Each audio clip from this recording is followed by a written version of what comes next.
بسم الله الرحمن الرحيم هذا القرآن يوحدنا لطريق الخير يوجهنا الله تعالى أنزله ورسول الله معلمنا هذا القرآن يوحدنا لطريق الخير يوجهنا الله تعالى أنزله ورسول الله معلمنا هذا القرآن هو الهادي لأوائلنا وأواخرنا يدعو للعلم وللعمل لا شيء سواه يهذبنا هذا القرآن هو الهادي لأوائلنا وأواخرنا يدعو للعلم وللعمل لا شيء سواه يهذبنا الحمد لله إن الحمد لله نحمده ونستعينه ونستغفره ونؤمن به ونتوكل عليه ونعوذ بالله من شرور أنفسنا ومن سيئات أعمالنا من يهدي الله فلا مضل له ومن يضلل فلا هادي له وأشهد أن لا إله إلا الله وحده لا شريك له وأشهد أن محمدا عبده ورسوله أما بعد எல்லாம் வல்ல அல்லாஹு ஜல்லஷானுஹு தஆலாவை போற்றி புகழ்ந்து நபிகள் நாயகம் ஸல்லல்லாஹு அலைஹி வஸல்லம் அவர்கள் மீது ஸலவாத்தும் சலாமும் சொல்லி ஆரம்பம் செய்கின்றேன். அல்லாஹுடைய நல்லடியார்களே, மக்ரிப் தொழுகையை தொழுதுவிட்டு நாம் எல்லாம் அல்லாஹுடைய ஆலயத்தில் அமர்ந்திருக்கிறோம். அல் குர்ஆன் கூறும் அழிவுகளும் படிப்பினைகளும் என்ற தலைப்பு எனக்கு தந்திருக்கிறார்கள். இந்த தலைப்பு ஏன் தரப்பட்டிருக்கிறது என்று சொன்னால், பொதுவாக நாம் தொழுது கொண்டிருக்கிறோம், நல்லமல்கள் செஞ்சு கொண்டிருக்கிறோம், எங்களுடைய வீடுகளுக்கும் இந்த மாதிரியான பிரச்சனைகள் முசீபத்துகள் வருகிறது என்று புலம்பக்கூடிய ஒரு சில முஸ்லிம்களும் இருக்கிறார்கள். இந்த மாதிரியான அனர்த்தங்கள் அழிவுகள் ஏன் வருகிறது, என்ன குற்றத்துக்காக வருகிறது, அது ஏன் காஃபிர்களை மட்டும் பிடித்து கொள்ளாமல் எல்லாரையும் பிடித்துக் கொள்கிறது, இஸ்லாம் இது சம்பந்தமாக என்ன சொல்கிறது என்று தேடி படிக்க வேண்டும், புரிந்து கொள்ள வேண்டும் என்று துடிக்கக்கூடியவர்களும் இருக்கிறார்கள். மூன்றாவதாக, உண்மையாக இந்த மாதிரியான அழிவுகள் நேரம் நாம் எப்படி நடந்து கொள்ள வேண்டும் என்ற செய்தியை தெரிந்து அதற்கேற்ப வாழ்க்கை அமைக்க விரும்பக்கூடியவர்களும் இருக்கிறார்கள். இந்த மாதிரியான விஷயங்கள் கருத்தில் கொண்டுதான் தற்போதைய கால நிலவரங்களை பார்த்து இந்த ஒரு தலைப்பை தெரிவு செய்து போட்டிருக்கிறார்கள். அல்லாஹ்வுடைய நல்லடியார்களே, பொதுவாக இந்த அழிவுகள் சம்பந்தமாக குர்ஆன் என்ன சொல்லுகிறது என்பதை பேசுவதற்கு முன்னாடி நம்ம நாட்டில் ஏற்பட்டிருக்கக்கூடிய பிரச்சனையை ஒரு சில நிமிடங்களில் உங்கள் கண் முன்னாடி கொண்டு வரலாம்னு நினைக்கிறேன். பொதுவாக முஸ்லிம்கள் அதிகமாக கொழும்பில் பாதிக்கப்பட்டிருக்கிறார்கள். இலங்கையில் வெள்ளத்தால் பாதிக்கப்பட்ட பகுதியில் அதிகமாக பாதிக்கப்பட்டவர்கள் கொலன்னாவ பகுதியைச் சேர்ந்தவர்கள் என்று அரசாங்கம் சொல்கிறது. இந்த கொலன்னாவ வெள்ளம்பிட்டி கோயிலவத்தை இந்த பகுதிகளில் அதிகமான முஸ்லிம்கள் பாதிக்கப்பட்டிருக்கிறாங்க.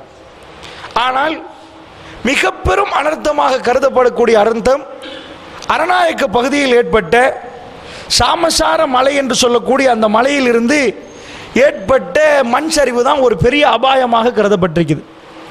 பொதுவாக அதாவது 5:15 மணி அளவில் அந்த மக்கள் எல்லாம் சாதாரணமாக இருக்கிற நேரம் ஒரு பெரிய ஒரு சப்தம் கேட்டிருக்குது.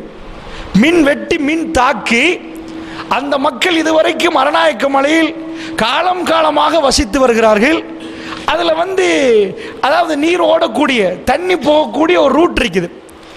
தாக்கிய மின் எப்படி தாக்கி இருக்குதுன்னா, நீரோடக்கூடிய அந்த அதுக்கு சரியா நேரம் தாக்கி இருக்குது. தாக்கினால் அது வரைக்கும் ஓடிக்கொண்டிருந்த நீர் குழம்பி போயிட்டு உடனடியாக என்னாச்சு, மண் சரிவு ஏற்படக்கூடிய அபாயம் தென்பட்டா எப்படி தென்படுவதுன்னா, ஒவ்வொரு ஆட்களும் வாக்குமூலம் கொடுக்குறாங்க. ஒரு ஆள் வீட்டுக்குள்ளே இருந்திருக்கிறாரு, அவர் குடும்பத்தோடு இருக்கிறார். பெரிய ஒரு சத்தம் கேட்டுச்சான். பின்னாடி திரும்பி பார்த்தால் ஒரு 30 அடிக்கு மேல தண்ணி வருவதை உணர்ந்து வேகமாக பாய்ந்து நான் தப்பி கொண்டதாக பத்திரிகைக்கு வாக்குமூலம் கொடுத்திருக்கிறாங்க. இன்னும் சிலர்கள் என்ன சொல்றாங்கன்னா, மேலே இருந்து ஒரு பெரிய மண் ஒரு 20 அடிக்கு உருண்டு வருவதை கண்ணால பார்த்து வேகமா பாஞ்சோம், முடியுமான அளவுகள் எல்லாம் கீழே தப்பி வந்தார்கள். ஒரு சிலர்களுக்கு தப்ப முடியாமல் போனது என்று ஒரு சிலர்கள் அதை கண்டவர்கள், அனுபவித்தவர்கள், அதில் அதிர்ச்சிகரமாக சிக்கியவர்கள் அந்த சம்பவம் சம்பந்தமாக பதில் கொடுக்கிறாங்க அல்லது மக்களுக்கு சொல்றாங்க. அல்லாஹ்வுடைய நல்லடியார்களே, இப்படி திடீர் என்று இந்த அழிவுகள் மக்களை சந்தித்திருக்கிறது. வெள்ளம் பிட்டிய மக்களை பொறுத்தளவில் மழை பெய்ந்து ஓய்ந்து இதுக்கு பிறகு தண்ணி வராது என்று நினைக்கிற நேரம், அவர்களெல்லாம் வீடுகள் இருக்கிற நேரம், வந்தவர்களுக்கு தண்ணி ஓரளவு வந்திருக்கு, சில பேருக்கு வரல. அந்த நேரத்தில் தான் திடீரென்று டேமை திறந்ததுக்கு பிறகு எதிர்பாராத அளவுக்கு 12 அடி 14 அடி என்று சொல்லி சில வீடுகள் ஒட்டுமொத்தமாக இல்லாமல் காணாமல் போற அளவுக்கு 2ஆம் மாடிகளில் இருந்து மக்கள் இந்த விஷயங்களை எல்லாம், அதாவது அவங்க மேலே ஏறி தப்பித்து கொண்டு அரசாங்கத்துடைய போர்டுகளும் இந்த போட்டுகளை எதிர்பார்த்து மக்கள் தப்புறத்துக்கு பார்த்த காட்சி நம்ம பார்க்கிறோம். இந்த அழிவுகள் அத்தனையும் பேசுவதற்கு முன்னாடி ஒரு சில செய்திகளை நான் உங்களுக்கு முன்னாடி சொல்லணும். இந்த அழிவுகள் நடக்கிற நேரம் ஒரு நன்மையான ஒரு விஷயத்தை நான் இந்த சமூகத்தில் பார்த்தேன். பொதுவாக வெள்ளம்பட்டியில அந்த பகுதியில் ஏராளமான மக்கள் வாழ்றாங்க. கடுவேல பகுதிகள், அந்த மற்ற பகுதிகளில் சிங்கள மக்கள் அதிகமாக வாழ்றாங்க. ஆனால் இலங்கை அரசாங்கம் நேவியால் போட்டுகள் கொண்டு வருவதற்கு முன்னாடி அரசாங்கம் அங்கே நடவடிக்கை எடுக்கிற நேரம் ரொம்ப லேட்டாக இருந்துச்சு. அதிகமாக வேகமாக வந்து எங்களுடைய முஸ்லீம்கள் அங்கு அவசரமாக வந்து அவருடைய சொந்த பணத்தில் ஆங்காங்கே இருந்து போட்டுகளை கொண்டு வந்து மக்களை காக்கும் முயற்சியில் ஈடுபட்டார்கள். அல்ஹம்துலில்லாஹ், சமுதாயம் என்ற அடிப்படையில் ரொம்ப சந்தோஷப்படுகிறோம். ஏனென்று சொன்னால் அங்கு எத்தனையோ போட்டுகள் வேலை செய்யுது. ஒரு 30-40 போட்டு வேலை செய்தால் அரசாங்க நேவி போட்ட போட் மொத்தமாக 12 போட்டுகள், அதுக்கு மேல் வீதமாக உள்ள அத்தனை போட்டுகளும் எங்களுடைய முஸ்லீம்கள், அவர்களுடைய பெரும் தொகைகள், செல்வந்தர்கள் வந்து உடனடியாக ஆளுக்கு 2 போட் 4-5 என்று போட்டு அமைப்புகள் மூலமாக வேலை செய்தார்கள். அப்ப அத்தனை சிங்கள மக்கள் இருந்தும் அவர்கள் 4 பேர் வந்து போட்டுகளை போடுறதை நம்ம பார்க்கல. அப்ப தர்மம், அர்ப்பணிப்பு, பாதிக்கிற நேரம் உதவி செய்ய வேண்டும் என்ற தன்மை அல்லாஹ்வுடைய மார்க்கத்திலிருந்து கற்றறிந்த அந்த விஷயம் நேரடியாக நாம் அங்கே பார்த்தோம். அல்ஹம்துலில்லாஹ், அதில் ரொம்ப மகிழ்ச்சியாக இருந்தது. எந்த அளவுக்கு என்று சொன்னால், அதாவது நான் திட்டுவதற்கு சொல்லவில்லை, களத்தில் நின்றவன் என்ற அடிப்படையில் உண்மையாக ராத்திரிக்கு போட்டை போட்டுக்கொண்டு நேவி எங்க போகணும் என்று தெரியாமல், எப்படி சுத்தணும் என்று தெரியாமல், நாங்கள் எங்களுடைய தரப்பில் எத்தனையோ ஆலோசனை செய்தும் கூட இப்படி போய் எடுத்துட்டு வரலாம், இந்த ஊர் மக்கள் தெரிந்தவர்கள் இருக்கிறாங்க, அங்க போனா மக்களை காப்பாற்றலாம் என்று சொன்னா அரசாங்கம் ஒரு வேலை செஞ்சா எப்படி செய்யுமோ படம் பிடித்து காட்டினார்கள். வெத்த போட்டு சும்மா ரவுண்ட் அடித்துக் கொண்டிருந்ததை எல்லாம் போட்டில் இருந்து எங்களுக்கு நேரடியாக தொலைபேசி மூலமா தொடர்பு கொண்டு போ தெரியாது, எப்படி மக்களை காப்பாற்றுன்னு தெரியாது, அதுக்குள்ளே சும்மா சுத்துறவர்கள் கூட என்று சொல்ற அளவுக்கு இருந்தது. அப்ப நிஜமாக ஆக மொத்தத்தில் பத்திரிகைகள் அத்தனையும் டிசாஸ்டர் மேனேஜ்மெண்ட் மூலமாக அங்கு களப்பணி செய்து மக்களை பாதுகாத்தார்கள் என்று சொன்னார்கள். நேவி போட்டு மூலமாக மக்களை பாதுகாத்தார் என்று சொன்னார்கள். ஆனால் நான் ஒரே ஒருவரை மாத்திரம் நேர்மையாக பேசியதை பார்த்தேன், பத்திரிகையில் பார்த்தேன். அது நம்முடைய ஜனாதிபதி மைத்ரிபால சிறிசேன அவர்கள் என்ன சொன்னார்கள், சில பகுதிகளுக்கு அரசியல்வாதி வரவே இல்லை, அவர்கள் வந்து எல்லா பகுதிகளுக்கும் இல்லை, சில பகுதிகளில் அரசியல்வாதிகள் வந்தார்கள், அதிகமான சில பகுதிகளுக்கு வரவில்லை, அவர்கள் வேலை செய்யணும், எனக்கு குற்றச்சாட்டு கிடைத்திருக்கிறது. அடுத்ததாக சொல்றார்கள், என்ன அதிகமான பொது அமைப்புகள் வேலை செய்திருக்கிறது, ஒரு தப்பு செய்தால் அது முஸ்லீம் செய்தால் பத்திரிகையில் இன்னார் செய்தார் என்று வந்துச்சு.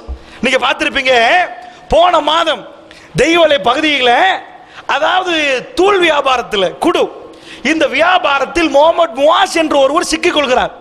பத்திரிகையில் எப்படி தலைப்பு செய்தி வருகிறது தெரியுமா, முகமது முவாஸ், ஃபுல்லா முவாசுடைய பேரை போட்டு இன்னார் அவர் தான் இலங்கைக்கே முழுக்க சப்ளை மாதிரி காட்டிடுறான்.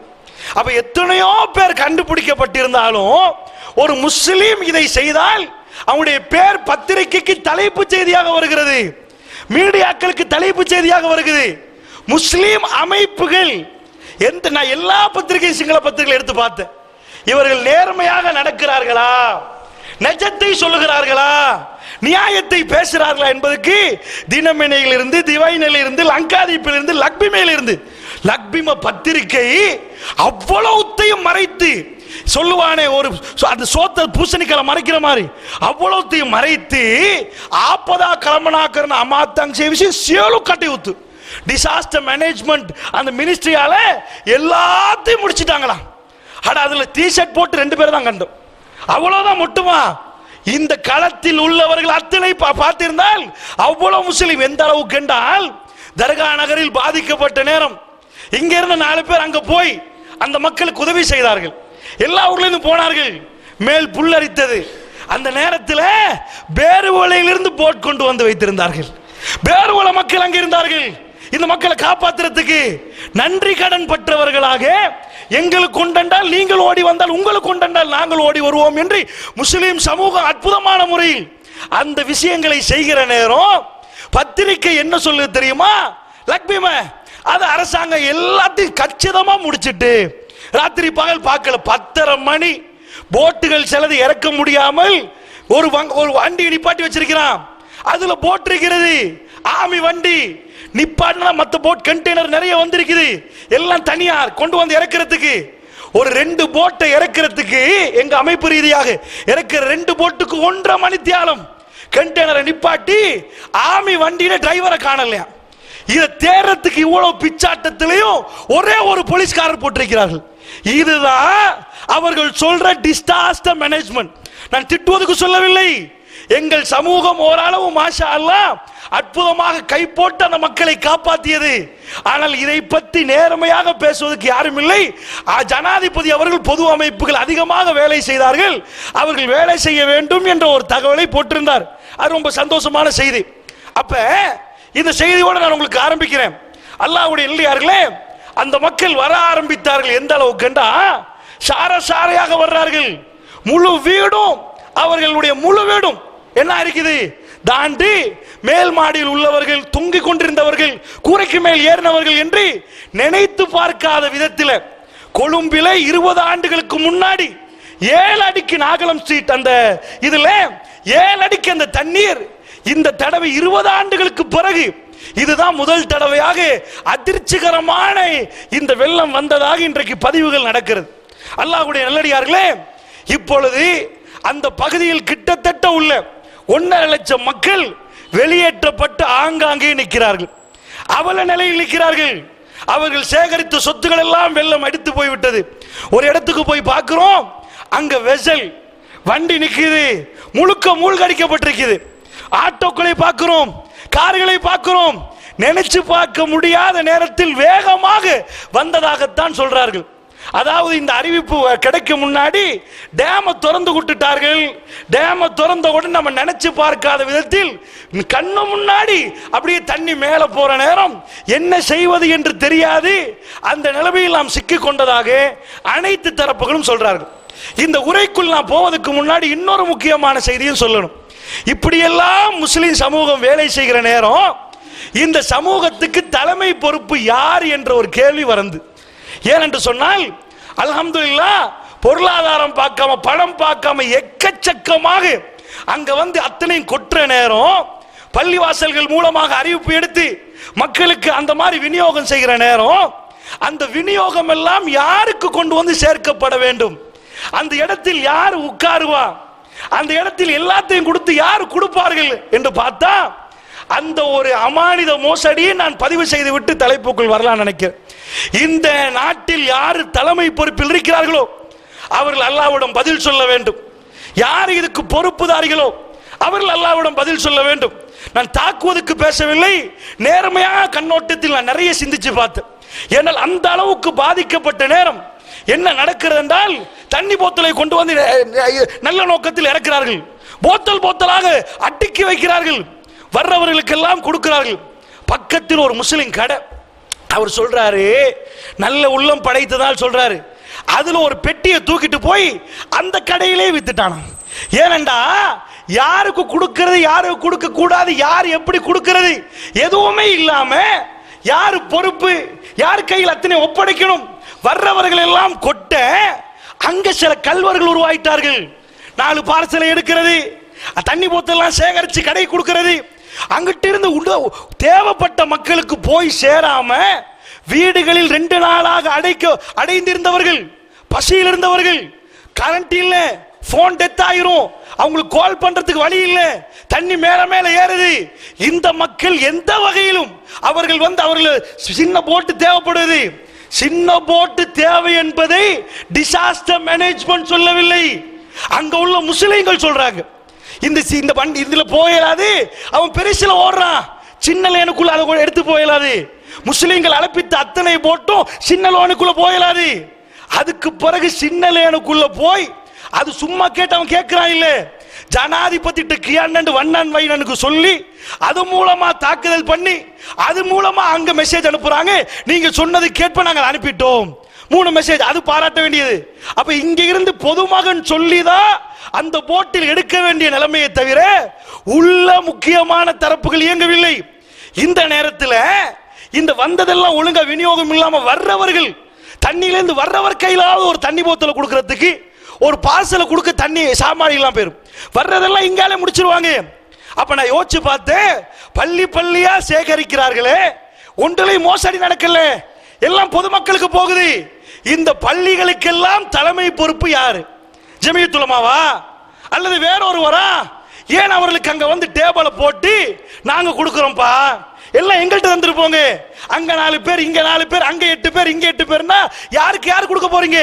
இவ்வளவு வீணடிக்கப்படுவதே சொத்துகள், இவ்வளவு வீணடிக்கப்படுவதே சாப்பாடுகள், இதை எடுத்து ஒழுங்கா கொடுப்போமே என்ற உணர்வு வரக்கூடாதா? அந்த உணர்வு வரவில்லைன்னு நாம் சொன்னால் பிழையா? அப்ப எதுக்கு இந்த நாட்டில் சமுதாய பிரச்சனை என்று வர்ற நேரமும் நீங்க இல்ல, மார்க்க பிரச்சனை வரப்போக்குள்ள நீங்க வழிய போறீங்க. அப்ப எதுக்கு இருக்கிறீர்கள்? அமானித மோசடி மக்கள் அவல நிலையில் இருக்கிறார்கள். ஜமியத்துல் உலமா சார்பாக ஒரு போட்டு போடப்படவில்லை.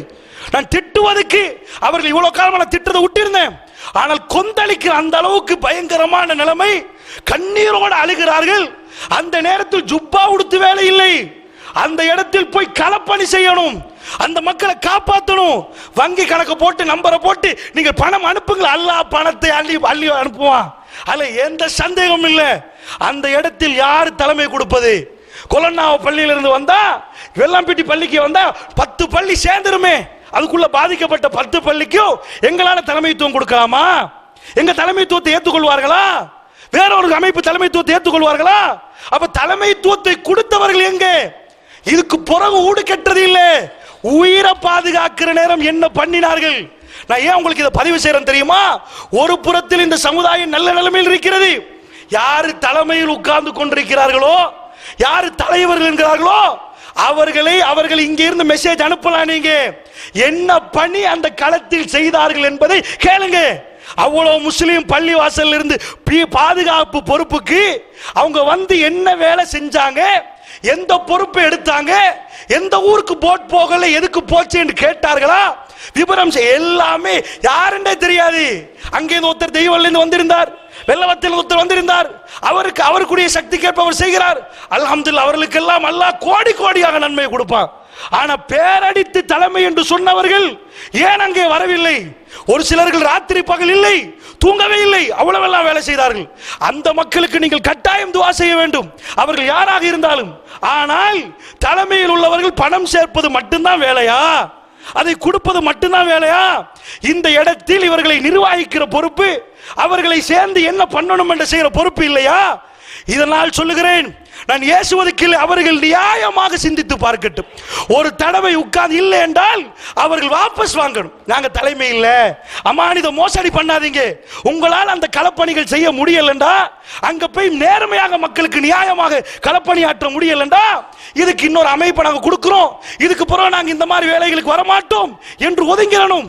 ஏனென்றால் தலைமைத்துவம் இல்லாமல் முஸ்லீம் சமூகம் அங்கலாய்த்த செய்தி அங்க உள்ள எல்லாருக்கும் தெரியும். அல்லாஹ்வுடைய நல்லடியார்களே, ஏண்டா யாரு முடிவெடுப்பது? இவர் அங்கால ஒரு முடிவு, இவர் இங்கால ஒரு முடிவு. இதனால் பல மணித்தியாலங்கள் வேலை, ஒரு சில மணித்தியாலங்கள் வேலை பல நாட்களாக தாமதப்படுத்தப்படும். ஒரு தலைமையிலிருந்து உத்தரவு போகாட்டி அந்த ஒரு பாதிப்பு நிலைமையை நாம் இதிலிருந்து கண்டோம். அதனால் அல்லாஹ்வுடைய நல்லடியார்களே, இந்த செய்திகள் எல்லாம் உங்களுக்கு மத்தியில் பதிவு செய்துவிட்டு இப்ப அல்லாஹ் ஜல்லஷானஹு வ தஆலா ஏன் இந்த மாதிரியான அழிவுகளை நமக்கு தருகிறான் என்ற செய்தியை நாம் பார்க்கலாம். அல்லாஹ்வுடைய நல்லடியார்களே, நம்முடைய புத்தள மக்களும் பாதிக்கப்பட்டிருப்பார்கள். ஒரு சில பகுதிகள் நன்றாக பாதிக்கப்படாத மக்கள் நினைக்க கூடாது எங்களுக்கெல்லாம் வெள்ளம் வராதானே. வெள்ளம் இல்லாட்டி சூறாவளி வரும், சூறாவளி இல்லாட்டி வேற ஒன்று வரும். ஒருவருக்கு அல்லாஹ் ஒன்றென்றால் பாதிக்கப்படாத கூட்டத்துக்கு இன்னொன்று. தர்கா டவுனுக்கு வெள்ளம் வரல, தர்கா டவுன்ல ஷூட்டிங் தான் நடந்துச்சு. அல்லாஹ்வுடைய நல்லடியார்களே, அங்க வெள்ளம் வரல, அங்க நடந்தது வேற. அப்ப எல்லாருக்கும் ஒன்று வரும் நினைக்காதீங்க. யாரையும் எப்படியோ இந்த அழிவுகள் தாக்கலாம் என்ற சிந்தனையோடு இந்த உரையை நீங்கள் கேட்க வேண்டும் என்ற செய்தியை முதலில் பதிவு செய்கிறேன். அல்லாஹ்வுடைய நல்லடியார்களே, இந்த மாதிரியான அழிவு சம்பந்தமாக திருமறை குர்ஆன் என்ன சொல்லுது என்று கேட்டா, இந்த அழிவு யாரையெல்லாம் பிடிக்கும் அப்படின்னு பார்த்தீங்கன்னா, நல்லவர்களையும் பிடிக்கும் கெட்டவர்களையும் பிடிக்கும் என்று அல்லாஹ் ஜல்லஷானஹு வ தஆலா குர்ஆனில் சொல்றான். பாவிகளையும் இந்த அழிவு பிடிக்குமா, கெட்டவங்களையும் பிடிக்குமா, நல்லவர்களையும் பிடிக்கும். அல்லாஹ் கேட்கிறான், ஹசிபன்னாஸ், மனிதர்கள் நினைத்து கொண்டிருக்கிறார்களா நாங்கெல்லாம் ஆமன்னா ஈமான் கொண்டுட்டோன்னு சொன்ன உடனே நீங்க சோதிக்கப்பட மாட்டீங்கன்னு நினைக்கிறீங்களா? ஈமான் கொண்டுட்டோன்னு சொன்ன உடனே இப்போ உங்களுக்குலாம் ஒன்றுமே வராது, எந்த பிரச்சனையும் வராதுன்னு நினைக்கிறீங்களா? உங்களுக்கு சேர்த்துதான் பிரச்சனை என்று அல்லாஹ் ஜல்லஷானஹு வ தஆலா சொல்றோம். அப்ப குர்ஆனை நாம் பிரட்டி பார்த்தா நல்லவர்களும் இது வந்து அடையுமா, கெட்டவர்களும் இது வந்து அடையுமா? அப்ப நம்ம என்ன பார்க்கணும்? எல்லாரையும் வந்து அடைகிறதாக இருந்தா ஏன் அல்லாஹ் இதை நிகழ்த்துறான்? இந்த அழிவு ஏன்? இது அல்லாஹ்வுக்கு ஏற்படுற தவறான்னு பார்த்தீங்கன்னா இல்லை. அல்லாஹ் ஜல்லஷானஹு வ தஆலா அத்தனையும் திட்டம் போட்டு செய்கிறான். எதுலையுமே அல்லாஹ்வுக்கு தவறு நடக்காது. தவறு நடந்தா அவன் அல்லாஹ் இல்லை. ஏனென்றால் இவ்வளவு குழந்தைகள் பிறக்குது இந்த உலகத்தில். இந்த விஞ்ஞானிகளுக்கு இந்த குழந்தைகளை வந்து பிறக்க வைக்க இயலாது. எந்த அணுவும் இல்லாம, உயிர் அணுவும் இல்லாம, முட்டையும் இல்லாம ஒரு குழந்தை உருவாக்கலாமா? டெஸ்ட் பேபி செய்வாங்க. அது என்ன, நீங்க வந்து அணுவை கொடுத்தாதான், உயிர் அணுவை கொடுத்தாதான் குழந்தை உருவாக்குவாங்களே தவிர ஒன்றுமே இல்லாம குழந்தை உருவாக்கல. குளோனிங் செய்வாங்க. ஆட்டுக்குட்டியை பார்த்து இதை மாதிரி ஆட்டுக்குட்டி வேணுமான்னு கேட்பாங்க, செஞ்சு தரலான்னுவாங்க. இதே மாதிரி ஆடு 100 செஞ்சு தரணுவாங்க, 1000 செஞ்சு தரணுவாங்க. ஏதாவது இல்லாமல் அதுல மரபணு எடுத்து சொல்லுவாங்க, அதுல மரபணு எடுத்து வளர்ப்பாங்க. விதையை போட்டா எப்படி மரம் முளைக்குதோ மரபணு எடுத்து அதை வளர்த்து தாருது. மனுஷனுக்கு எதுவுமே இல்லாம எதுவும் செய்ய இயலாது. அல்லாஹ்வுடைய படைப்பு இல்லாம எதையும் பண்ண இயலாது. அல்லாஹ் படைச்சதை வச்சுதான் அத்தனையுமே இயங்குது. அல்லாஹ்வுடைய படைப்பில் தான் அத்தனை இருக்குது. அப்ப அவன் ஒன்றுமே புதுசா கண்டுபிடிக்கல. உள்ள படைப்ப மரபணு அதை கொஞ்சம் அப்படி பெருசாக்குறது எப்படி? சும்மா பெருசாகும். 10 நாள்ல பெருசாக்குறது எப்படி? 20 நாள்ல பெருசாக்குறது எப்படி? அல்லாஹ் அப்படி வந்து அறிவை கொடுத்திருக்கிறான். அதனால மனுஷன் என்ன பண்றான்? இந்த மாதிரி ஒவ்வொன்றா பண்ண ஆரம்பிக்கிறான். இந்த பண்ற நேரம் மனுஷனுக்கு என்ன நடக்குது தெரியுமா? ஒரு மமதை வருகுது. எங்களை விட்ட ஆள் இல்லை, நாங்க எங்க போயிட்டோம் தெரியுமா? ஆள் கடலுக்கு போயிட்டோம். 8 கிலோமீட்டருக்கு அங்க திமிங்கலத்தை பாரு, இப்ப பாரு, போக்கஸ் பண்ணி எடுத்து காட்டுறோம் அப்படின்னு போட்டோ பிடிச்சு காட்டினா, ஓஹோ, உள்ள கேமரால ஓட்டோ ப்ரூஃப் 8 கிலோமீட்டருக்கு அங்கால உள்ளதை எடுக்கிறான். திமிங்கலம் வாய் திறந்து அப்படி கிளியர் போட்டோ, HD போட்டோ. இதனால என்ன பண்றாங்கன்னா மனிதர்கள் அல்லாஹ்வுடைய படைப்பை பத்தி பேசாம அதிகமான இடங்கள் அவங்க கூடினா மனுஷன் உருவாக்கினதை பத்தியே பேசுவார்கள். ஜப்பான்காரன் சைனாக்காரன் தெரியுமா? இதை கொடுத்துட்டு இதை மாதிரியே வேணும்னா 5 ரூபாய்க்கு வேணுமா 2 ரூபாய்க்கு வேணுமான்னு கேட்பானா? 2 ரூபாய்க்கு தருவானா? 5 ரூபாய்க்கு தருவான். அப்படிப்பட்ட அறிவாளி தெரியுமா? எதை பார்த்தாலும் செய்வான், எதை கண்டாலும் செய்வான். மனுஷன் என்ன பண்றான்டா, மனிதன் கண்டுபிடித்ததை பத்தியே பேசி ஒரு இறைவன் இருக்கிறான் என்ற சித்தாந்தத்தை மறக்கிறான். திருமறை குர்ஆன் அல்லாஹ் சொல்றான், ஓமா அன்தும் பிமுஜிஸின ஃபில் அர்லி, இந்த உலகத்தில் நாம தோக்கக்கூடியவர்களா இல்லப்பா. இந்த உலகத்துல அல்லாஹ் சொல்ற, ஓமா அஸாபுக்கும் மின் முஸீபத்தின், உங்களுக்கு வந்து ஒரு நோவினை சோதனை வந்தா, ஒரு பிரச்சனை வந்தா, ஒரு துன்பம் ஏற்பட்டா, ஃபபிமா கஸபத் பிஐதீக்கும், அது எப்படி வந்துச்சு தெரியுமா? உன் கரத்தால செஞ்சதுனால வந்துச்சு. அல்லாஹ் எதுக்கு சொல்றான் தெரியுமா? வெள்ளம் வருகுதா, மழை வருகுதா, ஒரு மண்சரி வருகுதா, எது வந்தாலும் ஏன் வருது தெரியுமா? பிமா கஸபத் ஐதீக்கும், நீ எதை சம்பாதிச்ச உன் கையால என்ன செஞ்சியோ அதனாலதான் இதெல்லாம் வருகுது. நானா வேணும்னு சொல்லல, வேணும்னு செய்யல, நான் எல்லாம் கரெக்டா செஞ்சு வச்சிருக்கிறேன். நீ மெட்ரோ ரோங் ஆக்குற. அதனால நான் என்ன பண்றேன் தெரியுமா? திருமறை குர்ஆன் நல்லா சொல்ற, நீ சம்பாதித்தது தான் உனக்கு தர்றேன். அதுவும் நீ 100 செஞ்சிருப்ப, 100 தாரனா 95 மன்னிச்சுட்டு 5 தான் தர்றேன். இந்த 5 தான் இவ்வளவு பிரச்சனை. இந்த 5 அல்லாஹ் சொல்றான், நீ 100 செய்யறடா. நான் சொல்லல, குர்ஆன் சொல்லுது, வயஃபு அன் கதீர், அதிகமா நான் மன்னிக்கிறேன். அதிகமா நான் என்ன பண்றேன்? நீ அது செஞ்சியா, சரி விடு, அது செஞ்ச விடு. இப்படியே போய் போய் போய் திடீரென்று ஒரு வருஷத்துக்கு என்ன பண்ணுவேன்? ஒரு முறையோ 2 முறையோ, இது முறை கூட நான் சொல்லல, குர்ஆன் சொல்லுது, உங்களை ஒரு முறையோ ஒரு வருடத்தில் 2 முறையோ நாங்கள் புட்டிக்கிறோமே. அல்லாஹ் காஃபிரை பத்தி கேட்கிறான். அந்த மக்கத்து காஃபிரை பத்தி அல்லாஹ் கேட்கிறான், உணர மாட்டீங்களா? சிந்திக்க மாட்டீங்களா? ஏன்டா இப்படி வருதுன்னு பார்க்கலையா? வருஷத்துக்கு 1ஓ 2ஓ திடீரென்று ஊண்டா போட்டு எடுக்கிறானே. போன வருஷம் ஒன்று நீ கணக்கு போட்டு பாருங்க, அதுக்கு முந்தின வருஷம் ஒன்று இருக்கும், அதுக்கு முன்னாடி ஒன்று இருக்கும், ஏதாவது ஒன்று வரும். இங்க இல்லைன்னா அங்க வரும், அங்க இல்லைன்னா இங்க வரும். எங்கேயாவது ஒன்று கேள்விப்பட்டிருப்பீங்க, சூறாவளி அடிச்சுச்சாமே, அங்க தண்ணி போச்சாமே, இங்க பூகம்பமாமே, இப்படியே ஏதாவது ஒன்று வருகுதே. அது ஏன் வருகுதுண்டா, நாம செய்யக்கூடிய செயலால் தான் வருகுதுன்னு அல்லாஹ் சொல்லிட்டு, அல்லாஹ் அதுக்கு அடுத்த வசனம் சொல்றான், எப்ப எல்லாம் உன் கையால தான், நீ தலையில மண்ணாளி வாரி போட்டு, ஒமா அந்தும் பிமோஜிஸின ஃபில் அர்லி, இந்த உலகத்துல நாங்க தோக்க மாட்டோம். என்னெல்லாம் சொல்றான், நீ வெற்றி பெற மாட்டேன், இந்த உலகத்துல உனக்கு வெற்றி பெற இயலாது. ஏனண்டா நீ எங்களுக்குள்ள வரணும். நீ ஃப்ளைட்ல போனாலும் ஆகாயத்தில் பறந்தாலும் என்ன செஞ்சாலும் எங்கள்கிட்ட வரணும். எதுக்கு வரணும்? அடடா எப்படா இந்த வெள்ளம் வந்துச்சு, ஓ ஜனாதிபதி இருந்தாரு, ஓ அவர் இருந்தா வராதா, பிரதமர் இருந்தாரு, ஓ அவரும் பென்ஸ்ல வந்து இறங்கி பார்த்தாரு, அட இறங்கி பார்க்க தான் முடியும் உனக்கு. இவ்வளவுக்கு இது செய்யுங்கன்னு சொல்ல முடியும். போன உயிரை திருப்பி கொடுக்க முடியுமா? நீ என்ன பண்ணி என்ன படிச்சாலும் உலகத்தில் 50 ஆண்டுகளுக்கு முன்னாடி உலகத்துக்கு என்ன அறிவு இருந்துச்சோ அந்த அறிவை பெருக்குது. அந்த அறிவா அப்ப வர்றதெல்லாம் நிப்பாட்ட வேண்டியதானே? ஒன்றுமே நிப்பாட்டல. மண் சரிவு வருமா, அதுக்கு முன்னாடி சொல்லுவானா? மண் சரிவை நிப்பாட்ட இயலாது. வரலாம், மண் சரிஞ்சிடலாம், உளுந்துடலாம், வெள்ளம் வந்துடலாம், இப்படிதான் சொல்லுவானே தவிர ஒவ்வொரு முறையும் அடுத்த தடவை வராம பாதுகாத்து நான் எப்படி செய்ய வேண்டுவான், வேற வழியா வந்துடும். அடுத்த தடவை அதை நிப்பாட்ட வேண்டுவான். உலகத்தில் அதிகமா புயல்கள் வந்து கேள்விப்பட்டது எங்க? எங்க? அமெரிக்காக்கு. அந்த புயல் இந்த புயல் பேரை வச்சு எல்லாம் புயலுக்கே பேர் வச்சிருப்பான், செல்ல புள்ள மாதிரி. ஆனா அவ்வளவு இருக்குதே, எல்லாத்தையும் தடுக்கிறியே, இவனுக்கு புயலை தடுக்க முடியல, இவனுக்கு வெள்ளத்தை தடுக்க முடியல. நீ செஞ்ச அநியாயத்தில் ஒரு பகுதி இது. நீ நினைச்ச அதை எல்லாம் உனக்கு தந்தேண்டி வலனுசி கண்ணவும் அல்லாஹ் சொல்றான், அசாபல் அதுனா ஒரு சின்ன சின்ன அதாபு தான் தர்றோம். இப்ப தூணல் அதாபல் அக்பர், அங்க பெரிய அதாபு இருக்குது, அந்த அதாபுக்கு பதிலா அதுக்கு முன்னாடி சின்னதா தர்றோம். இந்த பாரு 2, இந்த அதாபை எதுக்கு தர்றேன் தெரியுமா? லஅல்லஹும் யர்ஜூன், இப்பயாவது திருந்துருவீங்களா, திருந்துங்கடா, கொஞ்சம் உங்களை மாற்றிக் கொள்வதற்கு, ஏன் இப்படி நடந்துச்சுன்னு சிந்திப்பதற்கு உங்களுக்கு இந்த அதாபுகளை தந்ததாக அல்லாஹ் ஜல்லஷானஹு வ தஆலா சொல்றான். அப்ப அல்லாஹ்வுடைய நல்லடியார்களே, இந்த அதாபுகள் எல்லாம் ஏன் அல்லாஹ் தர்றான்? பெருசா தரலையா அல்லாஹ் சொல்றான், தூணல் அதாபில் அக்பர், அந்த பெருசை வச்சுட்டு இங்க சின்னதா தந்தோம். இந்த சின்னதே உனக்கு இப்படி இருந்தா, இந்த போட்ட 2 தண்ணியே இப்படி இருந்தா, பிள்ளைகள் தண்ணியில துடிக்கிற நேரம் வாப்பா கண்ணால கண்ணீர் ஓடும். இப்படியா இவ்வளவு சேகரிச்சோமே, சோஃபா செட்டை வாங்கி போட்டோமே, அம்பிட்ட கண்ணு முன்னாடி மிதக்குது, ரூம் செட் எத்தனை கோடியை நினைக்கிறீங்க? இந்த முஸ்லிம் சமூகத்திலேயும் அந்த தப்பு நடந்தது. ஆடம்பரமான கல்யாணம், அழகாக பெண்களை வந்து மறைத்து வைக்கல, அது இது எல்லாத்தையும் வெளிக்கொண்டு வந்து அசிங்கமாக கல்யாணத்தை நிப்பாட்டி பெட்ரூம் செட் போட்டீங்களா? போ எடுத்துட்டு வா பெட்ரூம் செட். என்ன பண்றது? போன மெட்ரஸ் என்ன பண்றது? அல்லாஹ்வை மறந்தியா? இது என்ன தெரியுமா சிக்னல் பா. அட உனக்கு நீ தோத்துருவ. அல்லாஹ் உலகத்தில் நிக்கிறான், அவனை மீற இயலாது.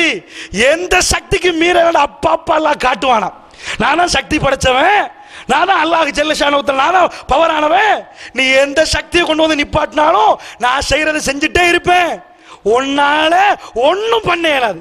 ஏழமனா பண்ணி ஏன் அல்லாஹ் முசீபத்து சொல்லி போட்டு தோக்க மாட்டேன்ற அல்லாஹ் எதுக்கு அப்படி சேர்த்து பேசுறான்? எதுக்குண்டா அல்லாஹ்வுடைய சக்தியை காட்டுதான் இதெல்லாம். இதுல முஸ்லீம் படிப்பின பெறுவோம். ஆஹா, அல்லாஹ் ஒரு இது பண்ணிட்டான், நம்ம பிழை செஞ்சிட்டோம், அதை எல்லாம் சொல்றான். இல்ல தப்பலாம், உனக்கு தப்பலாம், இல்ல பிரச்சனை இல்லை, உன் வீட்டுக்கு வெள்ளம் வந்தது தப்பலாம். தப்புறத்துக்கு ரெண்டு அழகான வழிமுறை சொல்றான். எல்லாரும் இது பிடிக்கும்பா, எல்லாரையும் பிடிக்கிற நேரம் 3 விஷயங்களை திருமறை குர்ஆன் தொகுத்து சொல்லுது. இது பாவியும் பிடிக்கும், நல்லவனையும் பிடிக்கும், எல்லாரையும் பிடிக்கும். ஏன் பிடிக்குது? அதே அல்லாஹ் குர்ஆன்ல ஒரு இடத்துல சொல்றான், குல்லு நஃப்ஸின் ஸாயிகத்துல் மௌத், எல்லா மனிதர்களும் மௌத்தை சுவைத்து தான் ஆகணும்ன்றான்ல. நீங்களும் மௌத்தாகணும், நானும் மௌத்தாகணும் அப்படின்னு சொல்லி போட்டு எல்லாம் சொல்றான். எல்லாரும் மௌத்தாகணும்பா, ஆனா ஃபித்னா எதுக்கு, சோதனை எதுக்கு தெரியுமா? உங்கள யாரு நன்மை தீமை செய்யற அடையாளத்துக்கு தான் சோதனை. எல்லாரும் மௌத்தா போறீங்க தானே, மௌத்தாவனுக்கு இப்பவே ஆட்டி படைக்கணும், இப்பவே அவனுக்கு அப்படி பிரச்சனை கொடுக்கணும், இப்பவே அவன் வீட்டுல இப்படி தண்ணி அனுப்பணும் அப்படின்னு கேட்டா, உங்களுக்கு எனக்கு தெரியுமா நான் யாருண்டு, உங்களுக்கு தெரியுமா நீங்க யாருண்டு? சமூகத்துக்கு அடையாளம் போட பாத்தியா, வெள்ளம் வர எப்படி பேசினா பாத்தியா, எப்படி நடந்தா பாத்தியா, சீல குத்திரணுமா. முஃமினாக இருந்தா அவருக்கு சீல குத்தணுமா. அல்லாஹ் சொல்றான், அம் ஹஸிபத்தும் அன் ததுகுலுல் ஜன்னah, என்னப்பா சொர்க்கத்துக்கு சிம்பிளா போயிருவீங்களா நீங்க? முஸ்லீமை பார்த்து எல்லாம் கேட்கிறான். காஃபிரை பார்த்து கேட்டா நியாயம், ஓகே, சொர்க்கத்துக்கு சிம்பிளா போயலாது. முஸ்லீமை பார்த்து எல்லாம் கேட்கிறான், அம் ஹஸிபத்தும் அன் ததுகுலுல் ஜன்னah, சொர்க்கத்துக்கு என்ன லேசா போயிருவீங்களா? வலம்மா யஅலமில்லாஹு அல்லதீன ஜாஹது மின்கும் வ யஅலமஸ் ஸாபிரீன், உங்கள யாரு தியாகிகள் என்று சீல் குத்தாம, உங்கள யாரு பொறுமையான என்று சீல் குத்தாம சொர்க்கம் போயிருவீங்களா நீங்க? எல்லாருக்கும் முன்னாடி கூப்பிட்டு தியாகி அவர் சொல்ல மாட்டாரா, அல்லாஹ் காட்டுவானா. எல்லாருக்கும் முன்னாடி கூப்பிட்டு வேற யார் தெரியுமா? பொறுமையாளர். பாத்தியா 10 புள்ள போச்சு, பாரு தொலை வந்திருக்கிறாரு. அவரா சொல்ல மாட்டாரு, அவரா சொன்னா நரகம் போயிருவாரு. அவரை நான் தான் தியாகி தெரியுமாண்டா தூக்கி நரகத்துல போட்டுருவான். அல்லாஹ் என்ன பண்றான், வலி அலமல்லாஹு அல்லதீன ஜாஹது மின்கும், நான் அடையாளம் காட்டுவேன், நான் சீல் அடிப்பேன், அது வரைக்கும் உங்களுக்கு சொர்க்கம் போயிடாது. துனியால சும்மா சஹாபாக்கள் என்ன கவலைப்படுற, எதுக்கு இவ்வளவு யுத்தம் எல்லாம், எதுக்கு இவ்வளவு பாதிப்பு எல்லாம், எதுக்கு இவ்வளவு உயிர்கள் பண்ணலாம், அல்லாஹ் பதில் கொடுக்குறேன். எதுக்கு தெரியுமா? சீல் குத்து, நீங்க யாருன்னு குத்தணும், நான் உங்களுக்கு அடையாளம் போடுவேன், அடையாளம் போட்டு தான் உசுர் எடுக்கிறது, சும்மா இல்லப்பா. அப்ப மூமீன்களுக்கு அல்லாஹ் என்ன பண்றான்டா, இந்த சோதனை களத்தை அமைச்சு நல்லதா கெட்டதா இவரு அல்லாஹ்வோட சோதனைல என்ன, எது ரொம்ப கசப்பா இருக்குமோ அதை தருவான். குடிச்சிட்டு கசப்பா இருக்கும், அல்லாஹ்வுக்காக இனிக்குதுன்னு சொல்லணும். அல்லாஹ்வுக்காக பரவாயில்ல இனிக்குதுதான். எப்படி கொடுக்குறான் அல்லாஹ்?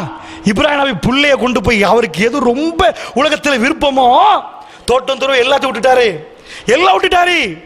அவர்கிட்ட முடி நரைக்கிற நேரம் அவருக்கு கிடைக்கிற பிள்ளைகள் ஷாக் இஸ்மாயில் அலைஹிஸ்ஸலாம், அந்த புள்ளைய கொண்டு போய் அரண்டா அவர் வாழ்க்கையில ஏதோ ஆக கஷ்டமா இருக்கு. அவர் என்ன பெரிய அரண்மனையா கட்டினாரு, பெரிய சொத்து செல்வமா தேடுறாரு. அல்லாஹ்க்கு என்ன வேணும் தெரியுமா? உனக்கு இப்போ உன் புள்ள வேணுமா நான் வேணுமா? நான் உன் மனசுல என்ன பத்தி எண்ணம் கூடையா, உன் பிள்ளைய பத்தி எண்ணம் கூடையா? கஷ்டப்பட்டு தவம் இருந்து கிடைச்சிட்டா அல்ஹம்துலில்லாஹ்ண்டியா, இன்றைக்கு என்ன மறந்துட்டியா? லா துல்லிக்கும் அம்பாலுக்கும் வலா அவுலாதுக்கும் அன் சிக்ரில்லா, உன்னுடைய புள்ள குட்டி உன் சொத்து செல்வம் என்னுடைய நினைவு விட்டும் பராமுகமாக்க கூடாது. அப்படி பராமுகமாக்கிறா முடிஞ்சு போச்சு. எப்பயும் அல்லாஹ் நினைவுல நிக்கணும், இப்படி போற வழியெல்லாம் அல்லாஹ் நினைவு கொண்டு வரணும். அதுக்கு தான் இவ்வளவு சோதனையை தவிர வேற ஒண்ணு இல்ல. இது வர்ற நேரம் எல்லாம் அல்ஹம்துலில்லாஹ், அல்லாஹ் அல்லாஹ்வுடைய ஏற்பாடு, அல்லாஹ் இப்படி தான் வச்சிருக்கிறான், அது நடக்கும் சொன்னா சரி. பாதிக்கப்பட்டவங்களுக்கு இப்ப என்ன ஆகும்னு கேட்டீங்கன்னு அல்லாஹ் சொல்றான், அவங்க பாதிக்கப்படவே இல்லைன்றான். நான் சொல்லல, அல்லாஹ் சொல்றான் குர்ஆன்ல பாதிக்கப்பட்டுருவாங்க, எல்லாரோட சேர்ந்து அடிபட்டுருவாங்க. அல்லாஹ் சொல்றான் அவர்கள் தௌபா 3 விஷயம் சொல்றான். ஒன்று இறையச்சம், அந்த இடத்துல இறையச்சம் வந்தா ஒமை எத்தகில்லாஹ யஜஅல் லஹு மக்ரஜா, யார் அல்லாஹ்வுக்கு பயந்திருக்கிறாங்களோ இறுகிட்டான் சிக்கிட்டான், மக்ரஜா ரோட்டை திறந்து கொடுத்துருவோம், போ சிக்கினத்திலிருந்து ரோட்டை திறந்து கொடுத்துருவோம். யர்சுகுஹு மின் ஹைசு லா யஹ்தசிப், அவர்கள் நினைத்து பார்க்காத விதத்திலெல்லாம் ரிஸ்கை கொண்டு வந்து கொடுத்துருவோம்ன்றாங்க. பிரச்சனையில் சிக்கினா, இப்படி ஃபித்னால சிக்கினா நினைச்சே பார்க்க மாட்டானா, இப்படி வந்துச்சு அப்படி அல்லாஹ் கொண்டாந்து கொடுத்துருவான். ஆளை விட்டு இன்னொருத்தரை போட்டு நான் எதிர்பார்க்கவே இல்லையே, நான் பசியில இருப்பேன் நினைச்சேனே, அல்லாஹ் உங்களை அனுப்பி வச்சிருக்கிறான். அப்படி அல்லாஹ் ஜல்ல ஷானஹு வ தஆலா சொல்றான், இறையச்சம் இருந்தா இந்த பாதிப்புல உனக்கு ஒன்றும் பண்ணாது. பாதிப்பு மாதிரி கண்ணுக்கு தெரியும், போனது 50ன்னா 100 வந்து கிடைச்சிரும், 50 போகும் 100 வந்துடும். அல்லாஹ் சொல்றான். அப்படி ஒன்று திரையாச்சு. ரெண்டாவது அல்லாஹ் என்ன பண்றான்டா, தௌபா. அல்லாஹ் சொல்றான், அல்லாஹ்வுடைய தௌபாவுடைய பாவ மன்னிப்புல வஹும் யஸ்தக்ஃபிரூன், பாவ மன்னிப்புல இருக்கிறவர்களை அல்லாஹ் வமா கான அல்லாஹு முஅஸிபஹும், அல்லாஹ் அவர்களை தண்டிக்கவே மாட்டான். இப்படி ஃபித்னா இப்படி வருதா, அல்லாஹ் என்ன மன்னிச்சிரு, அந்த பாவத்தை செஞ்சேன், அல்லாஹ்வுடைய தண்டனை வராது. கன்ஃபார்மான குர்ஆன் ஆயத்து இது. அல்லாஹ் அவர்களை தண்டிக்கவே மாட்டான்டா. அல்லாஹ் பாவ மன்னிப்புல உட்கார்ந்து கொண்டு இந்த பாவ மன்னிப்பு அங்கீகரிக்கப்பட்டால் உனக்கு அசாபு வராது. எல்லாருக்கும் வரலாம், தண்ணி வந்துடலாம், தண்ணி வந்ததை விட சிறப்பான இருப்ப அல்லாஹ் உன்னை எங்கேயோ கொண்டு போய் வைப்பான். ரெண்டாவது விஷயம் அல்லாஹ் ரப்பல் ஆலமீன் சொல்றான், அசாபு விஷயத்தை அல்லாஹ் சொல்றான். மூணாவது அல்லாஹ் என்ன பண்றான்டா, மூன்றாவதாக அல்லாஹ் சொல்றான். ஒன்னாவது என்ன, இந்த மாதிரி வர்ற நேரம் தௌபாவில் ஈடுபடணும். ரெண்டாவது என்ன, இறையச்சத்தில் அல்லாஹ்வோட பயம், தப்பி தவறி வேற மாதிரி பேசக்கூடாது, இறையச்சத்தில் அப்படி நிக்கணும். அல்லாஹ் தான் செஞ்சான், அல்லாஹ்வுடைய ஏற்பாடு, அல்லாஹ் நமக்கு நலவு செய்வா, அந்த நம்பிக்கையில் இருக்கணும். மூணாவது அல்லாஹ் சொல்றான் திருமறை குர்ஆன்ல, வல நபுலுவன்னக்கும் பிஷைஇன் மினல் ஹௌஃபி வல் ஜூஇ வ நக்ஸின் மினல் அம்வாலி வல் அன்ஃபுஸி வஸ்ஸமராத் வபஷ்ஷிரி ஸாபிரீன். ஒரு கொஞ்சம் பயத்தால, ஓரளவு பயத்தால உங்களை சோதிப்போம். ஆஹா போயிருமே, எல்லாருமே எல்லா விஷயம் போயிருமே, அப்படி ஒரு பயத்தை தருவான் அல்லாஹ். அதோட என்ன பண்ணுவானா, ஒரு ஜோ பசியால் அல்லாஹ் சோதிப்பான். அரண்மனையில் இருந்தவங்க எல்லாம் பசிச்சிச்சு, சாப்பிட வழி இல்லை. வெள்ளம் வந்த உடனே தொடர்பு இல்லாம இருக்கிற நேரம் 3 தட்டு வீடு, 3வது மாடியில இருந்து போனும் ஆஃப் பண்ணி சீவனும் இல்லாம எத்தனை பேரை போட்ல ஏத்திருப்பாங்க. சுப்ஹானல்லாஹ், எவ்வளவு கஷ்டப்பட்டெல்லாம் ஏத்தி வந்தார்கள் தெரியுமா? அதுல ஜம்ப் பண்ணி இதுல ஜம்ப் பண்ணி ஒரு பொடி என் கையில அப்படியே முள்ளு கம்பி குத்தி அப்படி கையில சேர்ந்துட்டு வந்த வேகத்துல பாஞ்சு போட்ல ஏறணும்னு தப்பி வாரத்துக்கு அப்படி அதனோட வந்து ஏறனா. ஏன் அவ்வளவு பசி கொடுமை, ஆளை கண்டசருக்கு சந்தோஷம், பாஞ்சு மணி எதுல கை வைக்கணும்னு தெரியாத அளவுக்கு எல்லாம் சந்தோஷமாக வந்தார்கள். வல நபுல் ஒன்னுக்கும், அதாவது சொல்றான், அதாவது ஜோ பசியாலையும் சோதிப்போம். அப்புறம் என்ன பண்ணுவோம், சமராத் வல் அன்ஃபுஸ், இருக்கிற 4 பேர்ல 2 பேர் காலி பண்ணிடுவோம், 2 பேரை தூக்கிடுவோம். அதுல ஹார்ட் அட்டாக்ல 4 பேர் போயிட்டாங்க. சேதவத்தில் ஊர்ல 4 பேர் என்ன பார்த்துட்டு தண்ணி கூறத்தை பார்த்து மூழ்கி அடிக்கப்பட்டலாம் மௌத்தால, தண்ணி வர்றதை பார்த்து மௌத்தா போயிட்டாங்க. அப்ப அந்த மாதிரி எல்லாம் அல்லாஹ் வந்து உயிர்களை எடுத்துருவான். வல் அன்ஃபுஸ் வஸ்ஸமராத், கண்ணு முன்னாடி 20 வருஷமா சேகரித்து சொட்டு சொட்டா சேர்த்து எவனுக்கும் கொடுக்காம அதுல ஒன்று சேர்த்து சீட்டை பிடிச்சி ஃப்ரிட்ஜை வாங்கி அதுல ஒன்று எல்லாம் கண்ணு முன்னாடி போயிரும். உத்தரவாதம் யாரோ கொடுப்பானா? திருப்பி யாரும் கொடுக்க மாட்டான். அரசாங்கம் வந்தா ஊட கட்டுறதுக்கு ஏதாவது செய்யணுமா கொடுப்பாங்க. ஃப்ரிட்ஜ் யார் கொடுக்கிறது? கட்டில் யார் கொடுக்கிறது? ஸ்கூல் புக்கு யார் கொடுக்கிறது? எதுவும் அது மத்த அமைப்புகள் கைவரிச்சு ஏதாவது செய்தாலே தவிர 100% கன்ஃபார்ம் இல்லாத நிலைமையில இத்தனை வருஷமாக சேகரித்த அத்தனை சொத்துகளும் இந்த தண்ணி 3 நாள் இருந்தா அவ்வளவு தெரிக்க ஆரம்பிச்சிடும். காலப்போக்கில் இந்த பழகெல்லாம் மாத்தணும், ஊடு வேற மாதிரி ஆயிரும், ஊடு இறங்க ஆரம்பிக்கும். எல்லா பிரச்சனையும் அல்லாஹ் சொன்ன வஸ்ஸமராத், சொத்துகளையும் பறிச்சிருவோம், தோட்டம் துறவுகளை எடுத்துருவோம். நடக்கிற நேரம் மருந்து தெரியுமா உனக்கு? உடனே போயிட்டுன்னு சொல்லிடாது, நீ சைக்கோவா போயிருவ. போச்சேன்றாரு. வபஷ்ஷிரி ஸாபிரீன், சரி சும்மா இரு, பொறுமையா இரு, பொறுமையா எனக்கு தண்ணி தாகும். இப்போ நான் என்ன பண்ணணும்? பொறுமையா கொஞ்ச நேரம், இன்னும் நோன்பு துறக்க டைம் இருக்குது, பொறுமையா இருக்கிறேன்னா என்ன அர்த்தம்? இதுக்கு பிறகு இன்ஷா அல்லாஹ் நடக்கும், அல்லாஹ் உதவுவான் அப்படின்னு இருந்தா அல்லாஹ் சொல்றான். எப்படி இருப்பாங்களா தெரியுமா? பொறுமைண்டா, சும்மா பொறுமை இல்லை. ரோட்ல போறவன வாரவெல்லாம் கூப்பிட்டு சொல்லுவாங்களா, அல்லதீன இஸா அஸாபத்துஹும் முஸீபா, அவர்களுக்கு வந்து துன்பங்கள் வேதனை வர்ற நேரம் வந்து கூப்பிட்டு சொல்லுவாங்க. நினைப்பாங்கன்னு வரல குர்ஆன்ல, காலு அவர்கள் சொல்லுவார்ல, இன்னால் இல்லா, நாங்க அல்லாஹ்வுக்கு தான் சொந்தம், வ இன்னா இலைஹி ராஜிஊன், நாங்க அல்லாஹ்ட்ட போயிருக்கிறோம். அவ்வளவு சொத்தை விட்டுட்டு அல்லாஹ் எதுக்கு சீல் குத்துறான் தெரியுமா? ரோட்ல வந்து நின்று சொல்லுவானா, என்ன பெருசா போச்சு, அல்லாஹ் எங்களை பாதுகாக்கலையா? நாங்களே அல்லாஹ்க்கு சொந்தமே, நாங்களே அல்லாஹ்ட்ட போறோமே. லன்னு வரல, நினைப்பாங்கன்னு வரல, அன்னு வரல, காலு அவர்கள் சொல்லுவார்கள். என்ன சொல்லுவார்கள் தெரியும்? அஸாபத்துஹும் முஸீபா காலு இன்னா லில்லாஹி, அந்த நேரத்துல அவங்க சொல்லுவாங்களா, நாங்க அல்லாஹ்க்கு சொந்தம், எங்க வீடு வாசல் அவனுக்கு தான் சொந்தம், அவன் எடுத்துட்டான், நானும் அவனுக்கு தான் சொந்தம், நானும் அவனுக்கு தான் சொந்தம்டா, எனக்கு கீழே உள்ள அத்தனை அவனுக்கு தானே சொந்தம், அவன்ட்டு போயிட்டுப்பா. சிம்பிளா முடிச்சிருவாங்க. மெட்ர போச்சு போச்சுன்ற 2 நாளைக்கு நெஞ்ச பிடிச்சி 4வது நாள் சைக்காட்ரிஸ்ட போய் தலையை பிடிக்க மாட்டான். இந்த நேரத்தில் அவங்க என்ன பண்ணுவாங்களா? அப்படி சொன்னா அல்லாஹ் என்ன பண்றான் தெரியுமா? சொல்லிட்டியா, அவ்வளவுதான் தேவை. இஸ்மாயில் நபியை கொல்ல விடலையெல்லாம் போய் வச்சாரு அவர் கல்லுல. ஒத்தல்லவுலில் ஜபீன் என்றாரே, மூங்குப்புற பெறல மகன், மூத்த பார்க்க இயலாது, எப்படிப்பா வெட்டுறது உன்னை பார்த்து, செல்லமா பேசுறிய நீ? ஒத்தல்லவுலில் ஜபீன், மூங்குப்புற ஒரு போடு போட்டு கத்தி எடுத்தார். ஃபனாதைனா ஐயா இப்ராஹிம், இப்ராஹிம் என்று கூப்பிட்டோம். வெட்டுறதுக்கு சொல்லல, வெற்றியான்னு பார்க்கதான். நீ வெட்டாம நான் தடுத்துருவேன். உன் புள்ளைய வெட்ட அளவுக்கு வந்துட்டியா? நீ என் மேல அவளை இறக்க வச்சிருக்கிறியா? உலாய்க்கு அலையும் ஸலவாத்தும் மின் ரப்பிஹிம். அல்லாஹ் அக்பர். அந்த மாதிரி மனிதர்களுக்கு அல்லாஹ்வுடைய அருள் உண்டு, அன்பு உண்டு என்றால் அவர் ரஹ்மா, அவர்களுக்கு அன்பு உண்டு என்றால் அல்லாஹ். அல்லாஹ்ட அன்புண்டா சாதாரண வேலையா? அதை எடுக்க எத்தனை கோடி கொடுத்தாலும் பிரச்சனை இல்லையே. டைரக்டா சொல்றான் அல்லாஹ், உலாய்க்கு அலையும் ஸலவாத்தும் மின் ரப்பிஹிம் வ ரஹ்மத்துன் வ உலாய்கஹுமுல் முஹ்ததீன், அவர்கள் தான் நேர்வழி பெற்றவங்க அல்லாஹ் சொல்றான். அப்ப நேர்வழி அடையணும்டா தொழுந்துட்டாரு, எல்லாம் செஞ்சாரு, சோதனையில் இப்படி நடந்தாரு, அப்பதான் நேர்வழி. ஏன் நேர்வழி தெரியுமா? தொழுந்தாரு சரிதான், நோம்பு பிடிச்சாரு சரிதான், அவரோட ஊடு உடிஞ்சோடு தான் என்ன சொன்னாரு? அப்படி போச்சுண்டாரா? அல்லாஹ் கேசினாரா? இதெல்லாம் போச்சு, எவ்வளவு கஷ்டப்பட்டு நான் சம்பாதி அப்படி சொன்னாரா? அல்லாஹ் தருவான், அல்லாஹ் எடுத்துட்டான். அப்படி சொன்னாரா? அப்படி சொன்னார்கள் சஹாபி பெண்கள். அதை பத்தி பேசுவதற்கு நேரம் இல்லை. அதனால் அல்லாஹ்வுடைய நல்லடியார்களே, நான் என்ன சொல்றேன்டா, இந்த வார்த்தை வருகுதான் செக் பண்றான் அல்லாஹ், வருகுதா? ஆனால் கவலையான விஷயம், முஸ்லிம் சமூகம் அப்படி பாடுபடுற நேரம் ஏராளமானவர்கள் அபாயோடு அதோடு இதோடும் தாடியோடும் வந்தார்கள். இன்னாலில்லா என்ற வார்த்தை அங்க கேட்கவே இல்லை. ஒரு சிலர்களை தவிர அதிகமான மக்கள் போச்சே, அத்தனை இழந்துட்டோமே, பேசுக்கு அளவரதான், அள வராதுன்னு சொல்லல, என்ன ட்ரீட்மெண்ட் கொடுக்கணும், எதுக்கு பசி வந்தா சாப்பிட்ட ஜீர்ணிக்கணும், அந்த இடத்துல ஒரு நம்பிக்கை காணவில்லை. அல்லாஹ் அதான் செக் பண்றான். எந்த நம்பிக்கை தெரியுமா? மதரசால உட்கார்ந்து சின்ன வயசு பிள்ளைகளுக்கு சொல்லிக் கொடுப்பாங்க, நீ முஸ்லீம் ஆகணுமா, ஈமான் கொள்ள வேண்டிய 6 அம்சம் இருக்குது. ஆமன்து பில்லாஹ் சரியா, மலாயிகத்துக்கு சரியா, குத்துபிக்கு சரியா, எல்லாம் மனப்பாடம் ஆகிட்டு ஆமன்து பில்லாஹ் சொல்லுவார். வீட்டில் வந்த பிள்ளைக்கு ஆமன்து பில்லாஹ் சொல்லு, ஆமன்து பில்லாஹ் மலாயிகத்தி.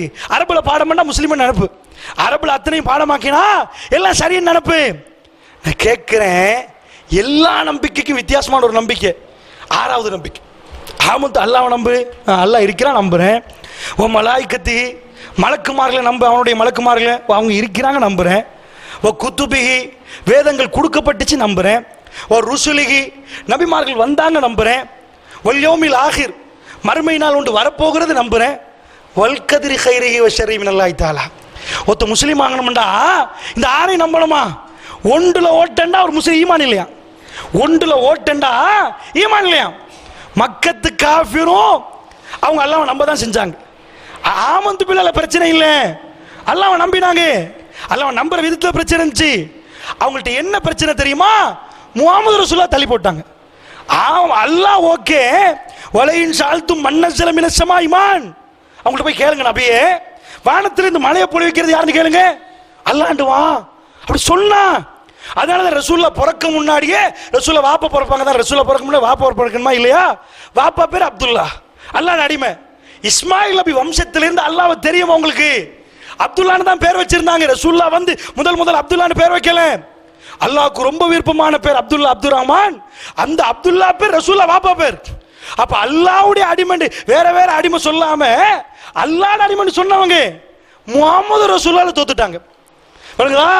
முஹம்மது ரசூலை ஏத்துக்கொள்ளல.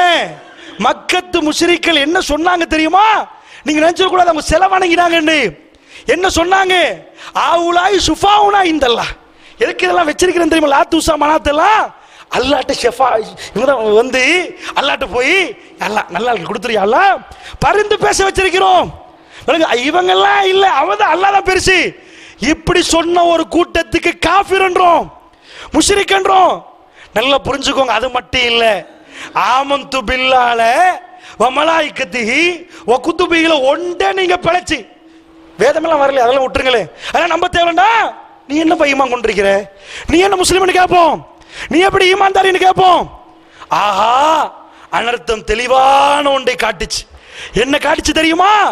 இந்த உம்மத்தில் நாங்கள் ஒரு நம்பிக்கைக்காக ரொம்ப ரொம்ப பாடுபட வேண்டும் என்பதை பளிச்சென்று ஒரு படிப்பினையாக எங்களுக்கு காட்டுச்சு. வர்றவர்கள் போறவெல்லாம் நெஞ்சை பிடித்தார்கள், அழுதார்கள். ஒரு சிலர்கள் அல்லாஹ்ண்டு பேசினார்கள், அதிகமானவர்கள் இழப்பைத்தான் பேசினார்கள். அல்லாஹ் தந்தான் தருவான் என்பதை பேசல. எதை பேசல தெரியுமா? அவங்க நான் நீங்களும் ஒரு அப்டேட் பண்ணணுமா? அல்லாஹ்வை நம்புறது, அல்லாஹ் இருக்கிறது நம்புறது. வல் கத்ரி கைரி வ ஷர்ரி மினல்லாஹி தஆலா தெரியுமா? இப்ப போய் விழுந்துருவோம், கீழே விழுந்தா ரத்தம் வரும், அல்லாஹ்வுடைய ஏற்பாடு. இல்ல போத்த வந்து சொல்லுவான், நீ அப்படி போயிருந்தா விழுந்திருக்க மாட்டேன், அல்லாஹ்வுடைய ஏற்பாடு. லை யுஸீபனா இல்லாம கதபல்லாஹு லனா, அல்லாஹ் நாடினால் அதை எவனுக்கு மாத்த இயலாது. இப்படி இல்ல அப்படி இல்லை, இதை திறந்தது எப்படியோ இது நடக்கும். இது முஸ்லீம் ஆவறதுக்குரிய அடிப்படை. அல்லாஹ்வை நம்புறது எப்படியோ, மலக்குமார்களை நம்புறது எப்படியோ, கூட்டுல பாத்திரம் கீழே விழுந்தா அல்லாஹ் ஏற்பாடு, அது அவன் ஏற்பாடு. நாளைக்கு உலாம இருக்க என்ன செய்யறதுன்னு ரெண்டாவது திட்டம் போடலாம். இப்ப விழுந்த பாத்திரத்துக்கு முடிவுக்கு என்ன சொல்லணும் தெரியுமா? முடிஞ்ச பிறகு ஒன்று சொல்லணும், இது அல்லாஹ் ஏற்பாடு. நடக்காம இருக்கிறதுக்கு திட்டம் போறது வேற. முடிஞ்சதுக்கு என்ன முஸ்லீம் சொல்லுவான்? அல்லாஹ் ஏற்பாடு. வல் கத்ரி கைரி வ ஷர்ரி மினல்லாஹி தஆலா. இதுவரைக்கும் நாங்க எதை நம்புறோம்? அல்லாஹ் இருக்கிறான், நபி இருக்கிறான், இதெல்லாம் நம்புறோம். இப்ப நடந்த ஒவ்வொன்றுக்கு அல்லாஹ் அல்லாஹ்னு சொன்னோமா? அல்லாஹ் ஏற்பாடு என்னமா? டீ நலவும் அல்லாஹ் புறத்துல இருந்து, கெடுதி அல்லாஹ் புறத்துல இருந்து. நீ நல்லவனா? அல்லாஹ் கேட்கிறான் சூரா ரஹ்மான்ல 55வது அத்தியாயத்துல 60வது வசனத்தில், அல் ஜஸாஉல் இஹ்சான் இல்லல் இஹ்சான். நன்மைக்கு நன்மையை தவிர வேற என்ன கூலின்னு அல்லாஹ் கேட்கிறான். நன்மைக்கு நன்மையை தவிர வேற என்ன கூலி? நீ நன்மை செஞ்சவன உனக்கு நன்மை தான் நடக்கும். 100க்கு 10,000 கன்ஃபார்ம். உலகம் சேர்ந்தால் உனக்கு கெடுதி நடத்த இயலாது. இது குர்ஆன் ஆயத்து. அல் ஜஸாஉல் இஹ்சான் இல்லல் இஹ்சான். நன்மைக்கு நன்மையை தவிர வேற என்ன கூலிடான்னு கேட்கிறான் அல்லாஹ். நான் என்ன உனக்கு செய்ய? நீ இவ்வளவு நன்மை செய்ய உன்னை பிடிச்சி நான் அதாபு செய்வேனா? இதெல்லாம் அதாபு இல்லப்பா. பார்க்க அப்படி நிற்கும். உனக்கு விளங்க இப்ராஹிம் நபி உள்ளக போட்டு வேக வச்சானே, அவனுக்கு தான் அசாபு மாற தெரிஞ்சிச்சு. இப்ராஹிம் நபிக்கு அசாப் அது. இப்படி ஒரு முஸ்லீம் நம்பி வல் கத்ரி கைரிஹி வ ஷர்ரி மினல்லாஹி தஆலா பறைசாப்டணும். எங்கெல்லாம் பாதிப்பு நடக்குதோ அங்கெல்லாம் அல்லாஹ் ஏற்பாடு, அல்லாஹ் ஏற்பாடு, அல்லாஹ் தருவான். ஒன்னும் இல்லை, நாங்க வருவோம், அல்லாஹ் எங்களை காப்பாத்துட்டா. இப்படி ஒரு கூட்டமாவது கோஷம் போட்டு வந்துச்சா? இப்படி 10 பேர் வந்தாங்களா? அப்ப எங்க பிரச்சார பணியில் ஏராளமான ஓட்டைகள் இருக்கிறது. என்ன ஓட்டை? அந்த மக்கள் மன்றத்தில் போய் வல் கத்ரி கைரிஹி வ ஷர்ரி மினல்லாஹி தஆலா சொல்லல. இப்ப ஆமந்து பில்லாஹ் பெரிய பெரிய ஓட்ட உள்ள சமூகம் தான் இருக்குது. இதுல 6வது நம்பிக்கை இல்ல. அப்ப நம்பிக்கை இல்லாட்டி எப்படி பண்ணி ஈமான் கொண்டிருக்கிற? எது இப்படி ஈமான் ஆகும்?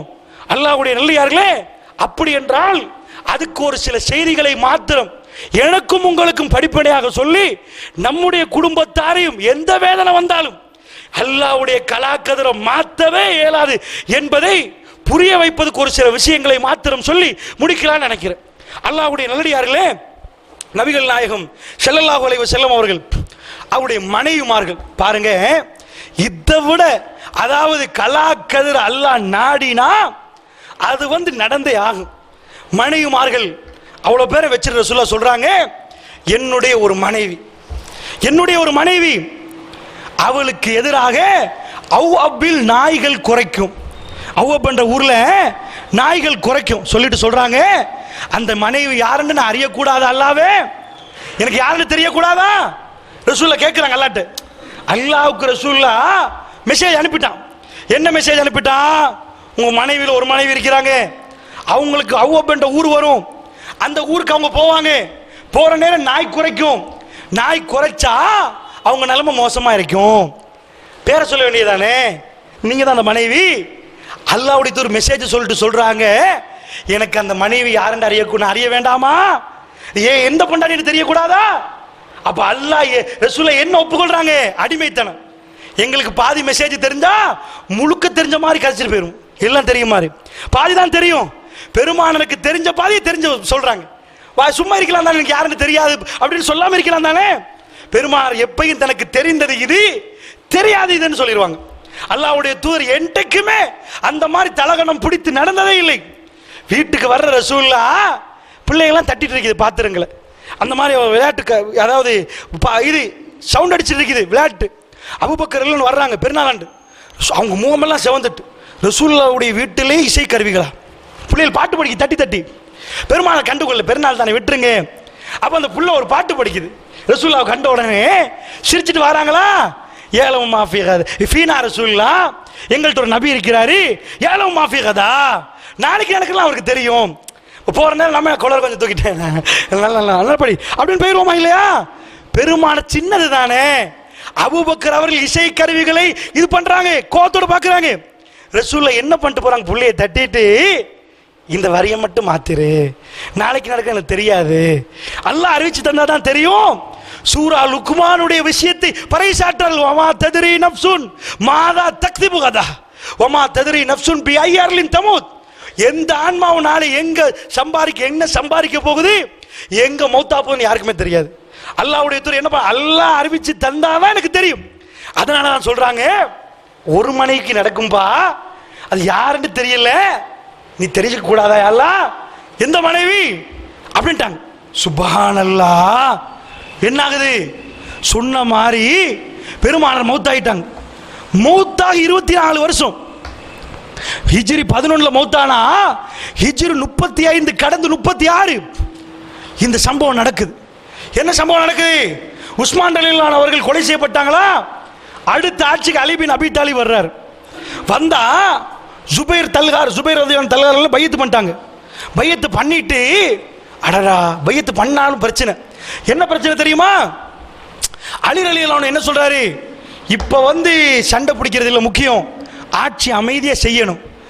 இந்த பக்கத்தில் உள்ள ஜுபைர் என்ன சொன்னாங்க தெரியுமா, அது எப்படி ஆட்சி செய்ய போறீங்க, ஒரு பிரச்சனை வந்தா யாரு செஞ்சான தட்டி கேட்கிறது இஸ்லாம், கொலைகாரனை கண்டுபிடிக்கிறது இஸ்லாம், பழிக்கு பழி வாங்குவது இஸ்லாம், அதான் குர்ஆன் ஆயத்து. அதனால இந்த அமைதி முறையெல்லாம் சரி வராது, சண்டை பிடிச்சாவது பசராவுக்கு போய் இழுத்துட்டு சாடிச்சு போட்டுறணும் அப்படின்றாங்க. அலி பின் அபி தாலிப் ஒரு அறிஞர், சுப்ஹானல்லாஹ், அவர் பொருள் சொல்லுவாரு, நான் சொன்னதும் குர்ஆனில் இருக்கிறது, அவர்கள் சொன்னதும் இருக்கிறது, ரெண்டும் சரி என்றுவார்கள். அல்லாஹ்வுடைய அது நீண்ட வரலாறு. ஆனால் அவர் சிறந்த ஒரு அறிஞர்.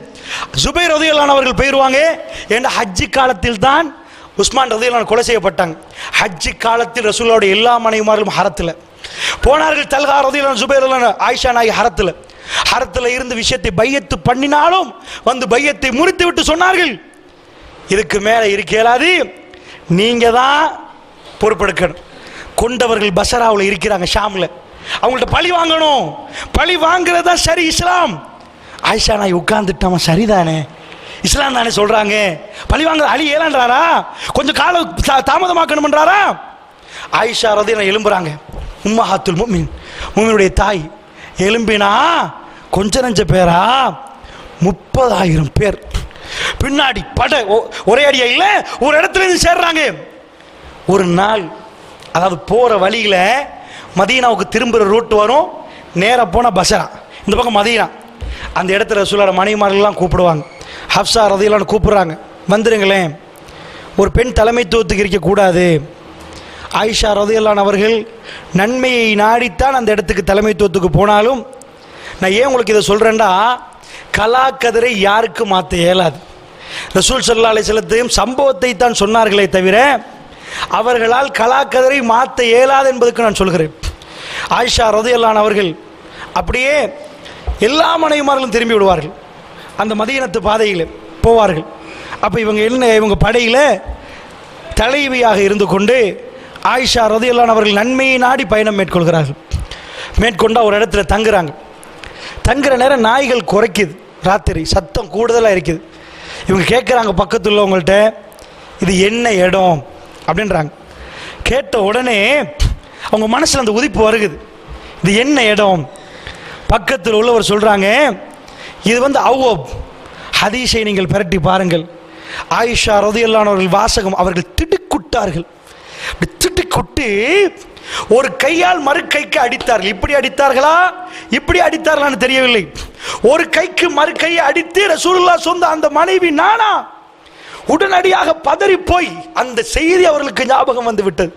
அல்லாஹ்வுடைய தூதர் சொன்னார்கள், என்னுடைய மனைவியில் ஒரு மனைவி அவ்வப் என்ற இடத்தில் நாய் குறைக்கும் நேரம் அவருடைய நிலைமை மோசமாக இருக்கும் என்று. அந்த மனைவி நான் தானா? 24 ஆண்டுகள் ரசூலுல்லாஹ் மௌத்தாகி, ரசூலுல்லாஹ் என்றைக்கோ சொன்னார்கள். ஏன் சொன்னார்கள் தெரியுமா? சம்பவத்தை சொன்னார்கள். இறை தூதரா இல்லையான்னு உரசி பார்க்கலாம் நமக்கு. ஆனா கலாக்கதிரை மாத்தி அமைக்கிற ரசூல்லா கேளாது. சொல்லதான் முடியுமே தவிர நடக்கிற ஆயிஷா நீங்க திரும்பி போயிருவீங்க அப்படி எல்லாம் சொல்லல ரசூல்லா. அப்படியே திட்டுக்குட்டு நின்று கையோட அப்படி கையை அடிச்சு, நானா அந்த பொண்டாட்டி, நானா அந்த மனைவி, நான் திரும்ப போறேன்ட்டாங்க. பட பெரிய பட கொஞ்ச நஞ்சமா. எல்லாரும் என்னப்பா சுபைரும் தலைவலி ஓடி வந்துட்டாங்க. என்னம்மா? இல்லை ரசூல்லா இப்படி ஒரு செய்தி சொன்னாங்க, அவ்வா போல இருந்தா நாய் குறைச்ச இந்த மாதிரி மோசமான நிலைமண்டி சொன்ன உடனே ஜுபைர் என்ன பண்ணிட்டாங்க, நன்மையை நாடி என்ற அடிப்படையில் இது அவ்வாப் இல்லம்மா, அவ்வாப் தாண்டிட்டோம், அவ்வாப்பு தாண்டி கொஞ்சம் இங்கே தான் இருக்கிறோம், இது அவ்வாப் இல்லை, அவ்வாப்புக்கு வராதுன்ட்டாங்க. ஓ அப்படியா, சரி அப்படின்னு போயிட்டாங்க. அல்லாஹ்வுடைய நல்லடியார்களே, கலாக்கதில் இருந்தால் நடந்தாகும் என்பதுக்கு சொல்றேன். அந்த யுத்தத்தில் கிட்டத்தட்ட 10,000 பேர் மௌத்தாகிறாங்க. முஸ்லீம்கள் நடந்த பிரம்மாண்டமான யுத்தம் தான்.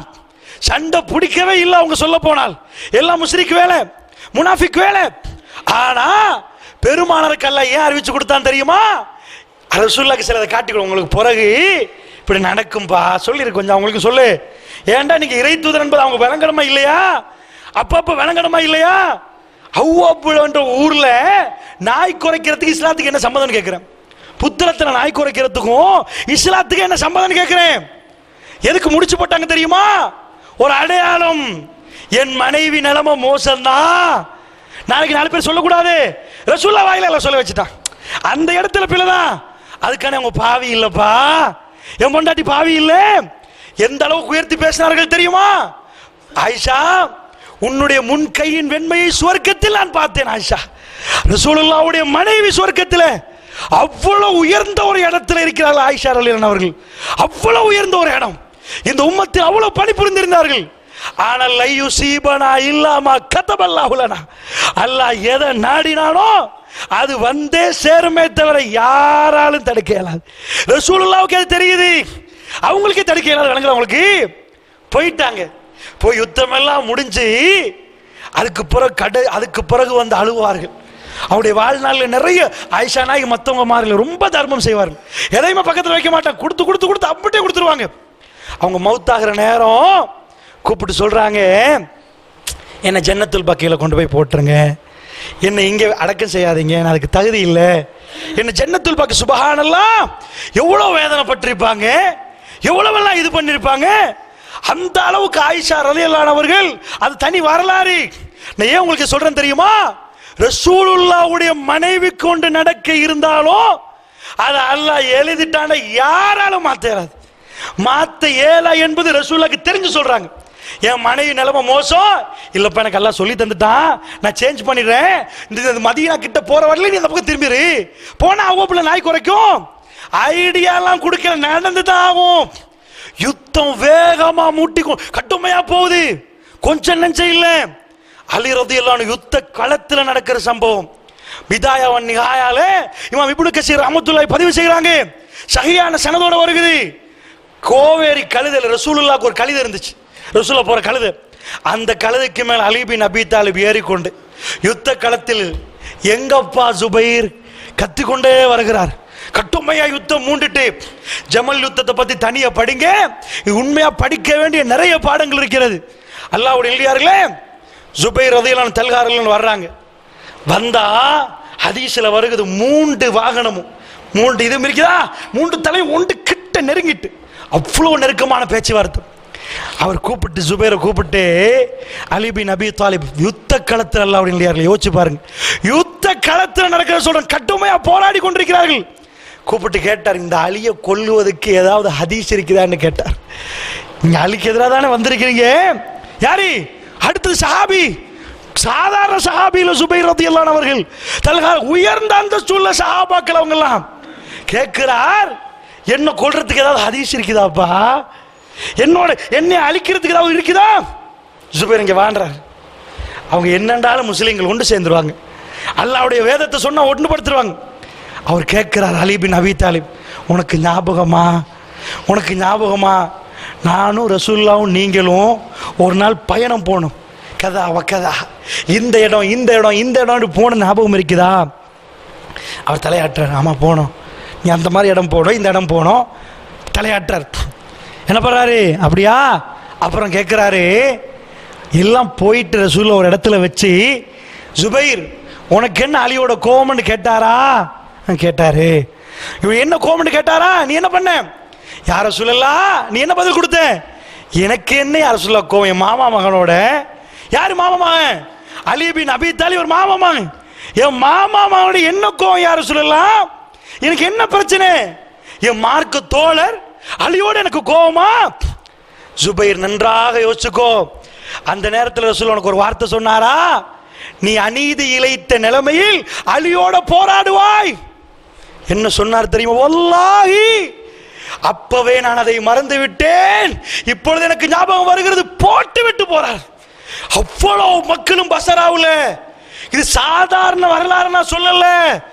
அவ்வளவு பேர் இந்த பக்கம், அதாவது அலி பின் அபி தாலிப் பக்கம் 12,000 பேர் வரலாறுல அந்த கூட குறைய வருது கணக்கு. இந்த பக்கம் 30,000. அவ்வளவு பெரிய படையோட யுத்தம் நடக்குது. அந்த இடத்துல அதுதான் அந்த சம்பவம் ஞாபகம் வந்து போறார். போற நேரம் அப்துல்லா இப்னு ஜுபைர் ரலியல்லாஹு அன்ஹு அவர்கள் சொந்த மகன் சஹாபி கையை பிடிக்கிற, வாப்பா எங்க போறீங்க? இவ்வளவு பேரை உட்கார வச்சு நின்று ஆயிஷா நாயகி நிக்கிறாங்க. அவ்வளவு பேரை நீங்க தானே கூட்டி வந்தீங்க, எங்க போறீங்க? மகன் கூப்பிடுறார். இல்ல ரசூலுல்லாஹ் சொன்னது ஞாபகம் வந்துட்டு, நீ அலியோட அநீதி இழைத்தனத்தில் போராடுவான்றாங்க. நான் பிள்ளை, நான் போறேன். சுப்ஹானல்லாஹ், கலா கதிர மாத்த சொல்லல ரசூலுல்லாஹ், நடப்பதை சொன்னார்கள். அவரோட மகன் என்ன சொல்ல, அப்துல்லா இப்னு ஜுபைர் சாலிஹான ஒரு மனுஷன், அவர் சஹாபி என்ன சொன்னார் தெரியும்? வாப்பா கையை பிடிச்சு, வாப்பா நீங்க சண்டை பிடிக்கலையே, சமாதானத்துக்கு தானே போறீங்க. அப்ப அவர் என்ன போவார்? சமாதானம் தான் சரிதானே? இல்ல, அநீதி இழைத்த நிலைமையில் நீ போராடுவாய். நான் திரும்பி போறேன்ப்பா. போய் ஒரு வீட்டில் நிற்கிறார். அப்துல்லா இப்னு சபாவுடைய படம் பார்க்குது. ஆகா, முஸ்லீம்கள் சேர்ந்துட்டாங்களா, யுத்தம் முடிஞ்சிச்சா? ஆள் அனுப்பி சுபைர் கொலை செய்யறாங்க. வீட்டுக்கு வரைக்கும் போனவரை அவரை மௌத்தாக்கி ஷஹீதாக்கப்படுறார். அல்லாஹ்வுடைய நல்லடியாரெல்லாம் ஏன் உங்களுக்கு இதை சொல்றேன் தெரியுமா? யுத்த களத்தில் இந்த மாதிரி நிறைய நடக்குது, 1-2 இல்லை. அதே மாதிரி அம்மார் ரலியல்லாஹு அவர்கள் என்ன பண்றாங்க? இது நடக்குது யுத்தத்தில். அவங்க வந்து 35 ஜுபைர் கைக்கு மாட்டாங்க. யாரு? ஆலை யாசுரின் ஃபில் ஜன்னா, யாசுருடைய குடும்பம் சொர்க்கத்தில் ஷஹீயான சனதோட செய்தி வருகிறது. கையும் காலும் அந்த யுத்தத்தில் மாட்டிட்டாங்க. அம்மார் ரலியல்லாஹு அட்டி புட்டிக்கிற நேரம் ஜுபைர் இப்படி பிடிச்சிட்டாங்க. புட்டிச்சு அட்டிக்கிற நேரம் இவர் கவசத்தை பிடிச்சிட்டாரு. புட்டி பட்ட உடனே அவர் கேட்கிறார், ஜுபைர் என்னை கொல்லுவீங்களான்னு கேட்கிறார். சுப்ஹானல்லாஹ், அல்லாஹ் மீது ஆணையாக ஹதீஸ்களை படித்து பாருங்கள், எது கலாக்கதர் என்று புரியும். அல்லாஹ் இல்லையா, ஜுபைர் என்னை நீங்கள் கொல்லுவீர்களான்னு கேட்கிறார். அடுத்த பக்கம் அம்மார் ரலியல்லாஹு யாரு? ஜுபைர் ரலியல்லாஹு ஆயிஷா ரலியல்லாஹு பக்கம், அம்மார் ரலியல்லாஹு அலி ரலியல்லாஹு பக்கம். அதனால 2 பேர் 2 பக்கம் ஆச்சா. 2 சஹாபாக்கள் மஸ்ஜித் நபவியை அவ்வளவு பராமரித்தவர்கள். புடிச்ச உடனே இப்படி ஓங்கி நிக்கிற நேரம் கொல்ல போறீங்களான்னு கேட்கிறார். என்ன பதில் சொன்னார் தெரியுமா? நான் ஒன்னு கொண்டா என்ன ஆகும் தெரியுமா? ரசூலுல்லாஹ் சொன்னார்களே, வரம்பு மீறிய கூட்டம், அதுல நான் போயிருவேன் யான்றாரு.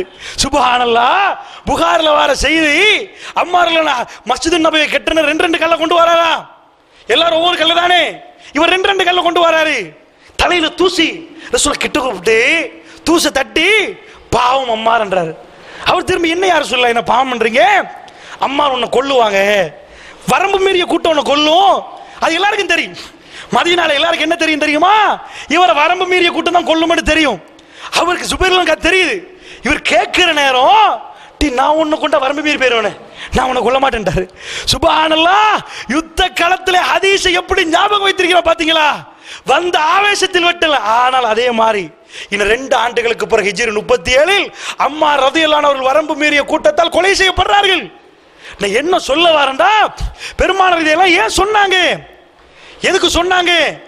இந்த கொலைக்கு இஸ்லாத்துக்கு என்ன சம்பந்தம் என்று பார்த்தீங்கன்னா, ஒன்றுக்கு இல்ல, கலாக்கதிர எனக்கு மாத்த இயலாதுப்பா. என்னுடைய உம்மத்து சண்டை பிடிக்கும்பா. நான் வளர்த்த 2 பேர் சண்டை பிடிப்பான்பா. ஒரு தட்டில் உட்கார்ந்து சாப்பிடுவான், சண்டை பிடிப்பான். அதை நான் மாத்த இயலாது. அந்த இருள் வரும், எனக்கு பிறகு அந்த ஃபித்னா வரும். பெருமானார் சொல்லிவிட்டார்கள், கலாக்கதிர நீங்க தப்பிருங்க, உபதேசம் தான் பண்ணலாமே தவிர ஃபித்னால சிக்கிறாதீங்க, ஃபித்னால மாட்டிக்கொள்ளாதீங்க, தப்பிருங்க மெசேஜ் சொல்லலாமே தவிர அப்ப ஏன் இதை மக்களுக்கு சொன்னாங்கன்னு கேட்டீங்கன்னா வேற ஒன்றும் இல்லை, அந்த மக்கள் சரி பார்க்கணும். ஆகா, இறை தூதர் ஒரு ஆள் வந்தாரு, ஹிஜ்ரி 37 நடக்கிறதே சொல்லிட்டு போயிட்டாரு. அப்ப 35 வருஷம் இல்ல 35 லட்சம் வருஷம் போனாலும் மறுமை விசாரணை உண்மைதான், அது விசாரிக்கப்படுவோம் தான், சந்தேகம் இல்லை. இவ்வளவு தெளிவா சொல்லிட்டு போயிருக்கிறாரு. இன்னார் இப்படி கொலை செய்யப்படுவாரு, பொண்டாட்டியை பார்த்து இப்படி வந்துட்டாரு, மகளை பார்த்து இப்படி வந்துட்டாரு. சொந்த மகளை பார்த்து கடைசி மௌத்தாகிற நாள் சொன்னாங்க ரசூலுல்லாஹ், உயிர் இழுக்கப்பட்டு கொண்டிருக்கிறது, ஃபாத்திமா அடுத்தபடியாக என்னிடத்தில் நீ தான் வருவாய்ட்டாங்க. மௌத்தாகி 6 மாசத்துல ஃபாத்திமா மௌத்தா போயிட்டாங்க. எந்த மனைவி அதுக்கடையில் மௌத்தாகல ரசூலுல்லாஹ். வயது முதிர்ந்தவர்களாம் இருந்தார்கள், யாரும் மௌத்தாகல. ஃபாத்திமா ரலியல்லாஹு மௌத்தாகிறாங்க. எதுக்கு இதெல்லாம் சொல்றாங்க தெரியுமா? ஃபாத்திமா நாயகி மௌத்துக்கும் இஸ்லாத்துக்கு என்ன தொடர்பு? ஈமான உறுதியாக்கி இதை ஏன் இறை தூதர் அல்லாஹ் பேச வைக்கிறான்?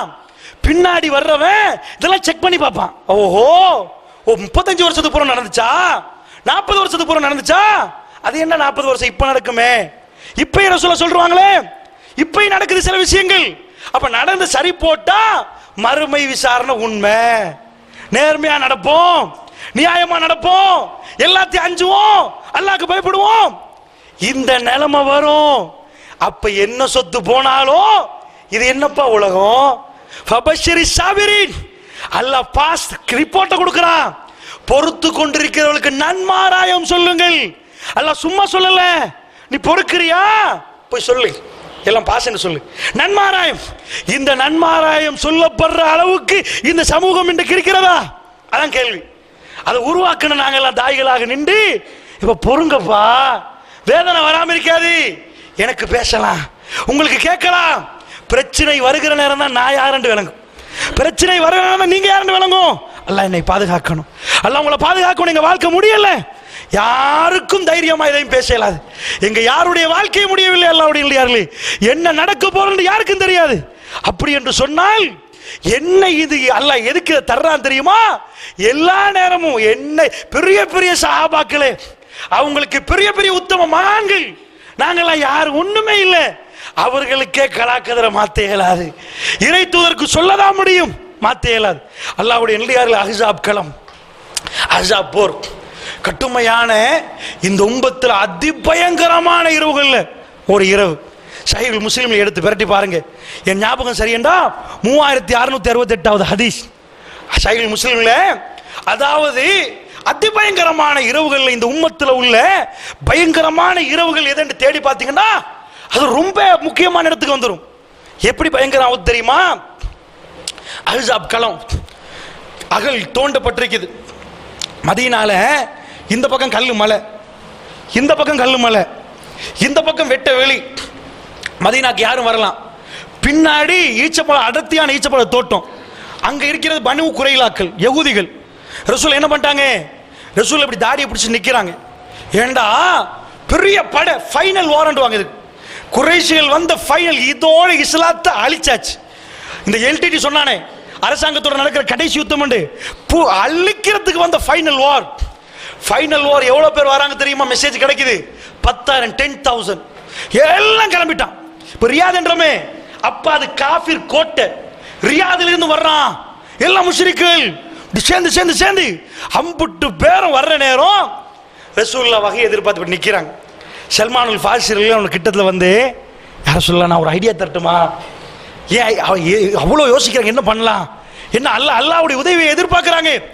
அந்த நேரத்தில் அவர் சொல்றாரு, எங்க பெர்சியால பாரசில நாங்க என்ன பண்ணுவோம் தெரியுமா, இப்படி வந்தா பெருசா வந்தா குழி தோண்டிடுவோம், பெரிய குழி வந்தா உளுந்துருவான், உளுந்தாட்டி வெளியே வரையல தானே, ஊருக்குள்ள வரக்கூடாம பெரிய குழி தோண்டிடுவோம், அகல் தோண்டிடுவோம்.